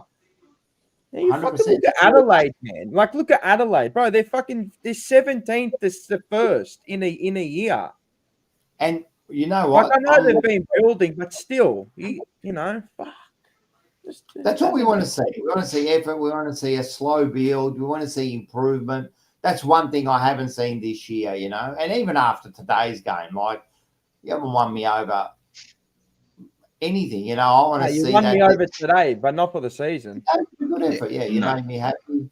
It was all good. But yeah, let's continue that, man. Let's continue that, and let's get the right people there that want to be there. That's all I ask. Talking about Fevelenko, imagine seeing him now, Mars. Oh, I can't wait. I can't wait to see him actually. Oh, fuck it. I'm gonna be like, like starstruck. Not many people can make me starstruck, but I think he will. Yeah, Fev's one. Fev's one. There's not many though. There's not many. No. Because I just say you're just another person. Like, what's the difference? Well, you kick a ball and you get paid 600, 700, 800 grand. That's it. You know what I mean? At the end of the day, that's all you are. You just chose to go down that path, and you're really good at what you do. But him, fuck. I'll probably be like McKay for Taylor Swift, like full chub, no homo, like straight no homo. I can't wait. I can't wait. You'll be shy. You'll end up being shy in front of him. That's how I felt when I met him. I'm gonna go chicken wing. I'll bet you won't. Pressure point. You know me, fucking oath I will. Nah, I think you'll show him full respect at the start, man. I don't know. I reckon for you to say chicken wing, you've got to know him a bit better. I don't know him. I don't know him. But I know what you mean. I'm going to be the same. Like, as I said, Sticks was like that for me when I met Sticks. And I think Fev, and you've got your opportunity on the 30th of August. So you go get your tickets and come down and see the great man. It's going to be good. And you can see Scotland, and you can see 95 Premiership. He was a star on the day. Brad Pearce, reckon. Can I say that without Brad Pearce, we probably wouldn't have won the grand final that year. He kicked 50 odd goals for the year, man. Like, a monumental part. Mate, huge, man. He came on board and he was a star. And speaking to him, I'm telling you, he's a star, the bloke. The bloke is funny as, man. He's just a good bloke to talk to. So can't wait for a talk to him. And Scotland's just, he's the deliverer. Make sure you get your tickets down. They're in the description below. Only $69. You get fed. You'll get fed the whole night. There's entrees, there's a main, and there's a dessert as well. There's desserts, yeah. There's desserts, mate. All night. You can get a photo. You can go up to them, talk to the players. Doesn't cost you a cent more. So, yeah, you can get an autograph. If you want to bring something down, I'm sure they'll autograph for you as well. So if you want something signed. You can have a beer. Imagine having a beer with Fev. Does he drink anymore? Yeah. I reckon he does. Yeah, he'd have a cheeky one here or there, but I think he's become a responsible adult just a little bit. Listen, I'm going to have to say something about Fev. I love Fev as a player, right? He went wayward at the end of his career a little bit. He had his own issues, and he went downhill. And you know this story. The bloke went downhill, man. He was broke. He lost his family. You know what I mean? Everything was going bad for him. And the bloke, to get back to where he is now, full respect. Full respect, mate. Mate, people have shit happen to them in their life. Everyone falls over, but it's about what you do next. I want my photo. I got you, Rock O'Mara. Don't worry. Anyone, mate. You're going to get a photo. I want a photo with Rock O'Mara, actually. I'm sure he'll sign anything. He probably will. He'll probably have a laugh over that, mate. You'll have a laugh. Yeah. But I don't know. I've got nothing else to say. I know that the Filth and the Crom are playing right now, so let's go the Crom. Not that I take any happiness and joy. I know you do. Hawthorn, I think, smashed Melbourne. Did they? And, that's about it. They don't care. 92 to 56. But let me just see. So they're on, at the moment, Collingwood's only 0.1% above Hawthorn. So if Collingwood lose, they drop to, depending on how bad they lose, but if they just lose, they'll drop to 5th. Okay. All right. But, talking about Collingwood, yeah, and players and that. See when you rock the boat internally, what happens? We'll be rocking. No. Oh, Like no. in regards to The law of Grundy and all that. No. They're, Oh, He's now. talking like Bobby Hill, now. Mike. Oh, yeah. A lot of them are disgruntled. Yeah, fucks you over. Yeah, fucks you 100%. mentally. Yeah. A lot of them weren't happy with. Not harmonious. A lot of them weren't happy with Dacos starting on the bench last week. They a lot were? of them weren't. They thought they reckon Craig McRae's a smartass. I reckon he's a bit of a. I reckon he thinks he's way smarter than everyone else, which he might be, right? And he's coaching one of the best teams in the comp. But I promise you, they thought they were proper hard cunts starting him on the bench. They're like, yeah, we'll experiment, and they got smashed. Probably not because he was on the bench, right? He still came on, but like they're such a cocky team, and it's catching up to him. Yeah, well, look, this game's a big game. Next week's a big week, but this one's a big game. They drop tonight, and then all of a sudden, the tower starts tumbling down, But we'll see what happens. And that's it, I reckon. That is it. And what do you got? What do you got to say? I just got a tag. Whoa. So next week, Thursday night after the game, there's going to be 2 special guests after the game chairing TDK off on his 100th game. So Stephen Silvagni and Ross Lyon will be at the game chairing TDK off all the way down to the How long have you been sitting on that, Morris, all night? I just thought of it. Oh, BJ, just come to your head. Yeah. Morris, can I ask you a question? Can you let me into your Facebook group, bro? I've been trying to join for like 6 months and I keep getting declined. Who are you? No. Yeah, no. Why you said that? Who are you? No. Send me a message. Have you answered all the questions in that? Yeah. Yeah. Okay. Nah, he's only tried for 6 months. Nah, but I don't do all the approvals and that. Others do it for me. Yeah. Okay. Nice. Well, drop me a note and I'll do it after this. Wow. But yeah, thank you to everyone that joined. Thank you to everyone that was in the stream, and thank you to Carlton for winning for once. Yeah. Make sure like button. Make sure, you do smash the like button. It helps get us out there. If you like our content, if you don't, oh well, you know what I got to say. Fuck you. But if you love it, we love you. We'll give you your flowers and we'll make you eat shit when you eat shit. But appreciate it all. Make sure you get to the TJP Live 4 show. Tickets are down below the description, and then you've got Remix Mania as well the night before. Who's big weekend? Hosting that. So it's a good weekend, great weekend. So yeah, love you and leave you and go the Baggers. Finally, go the Blues. Go back.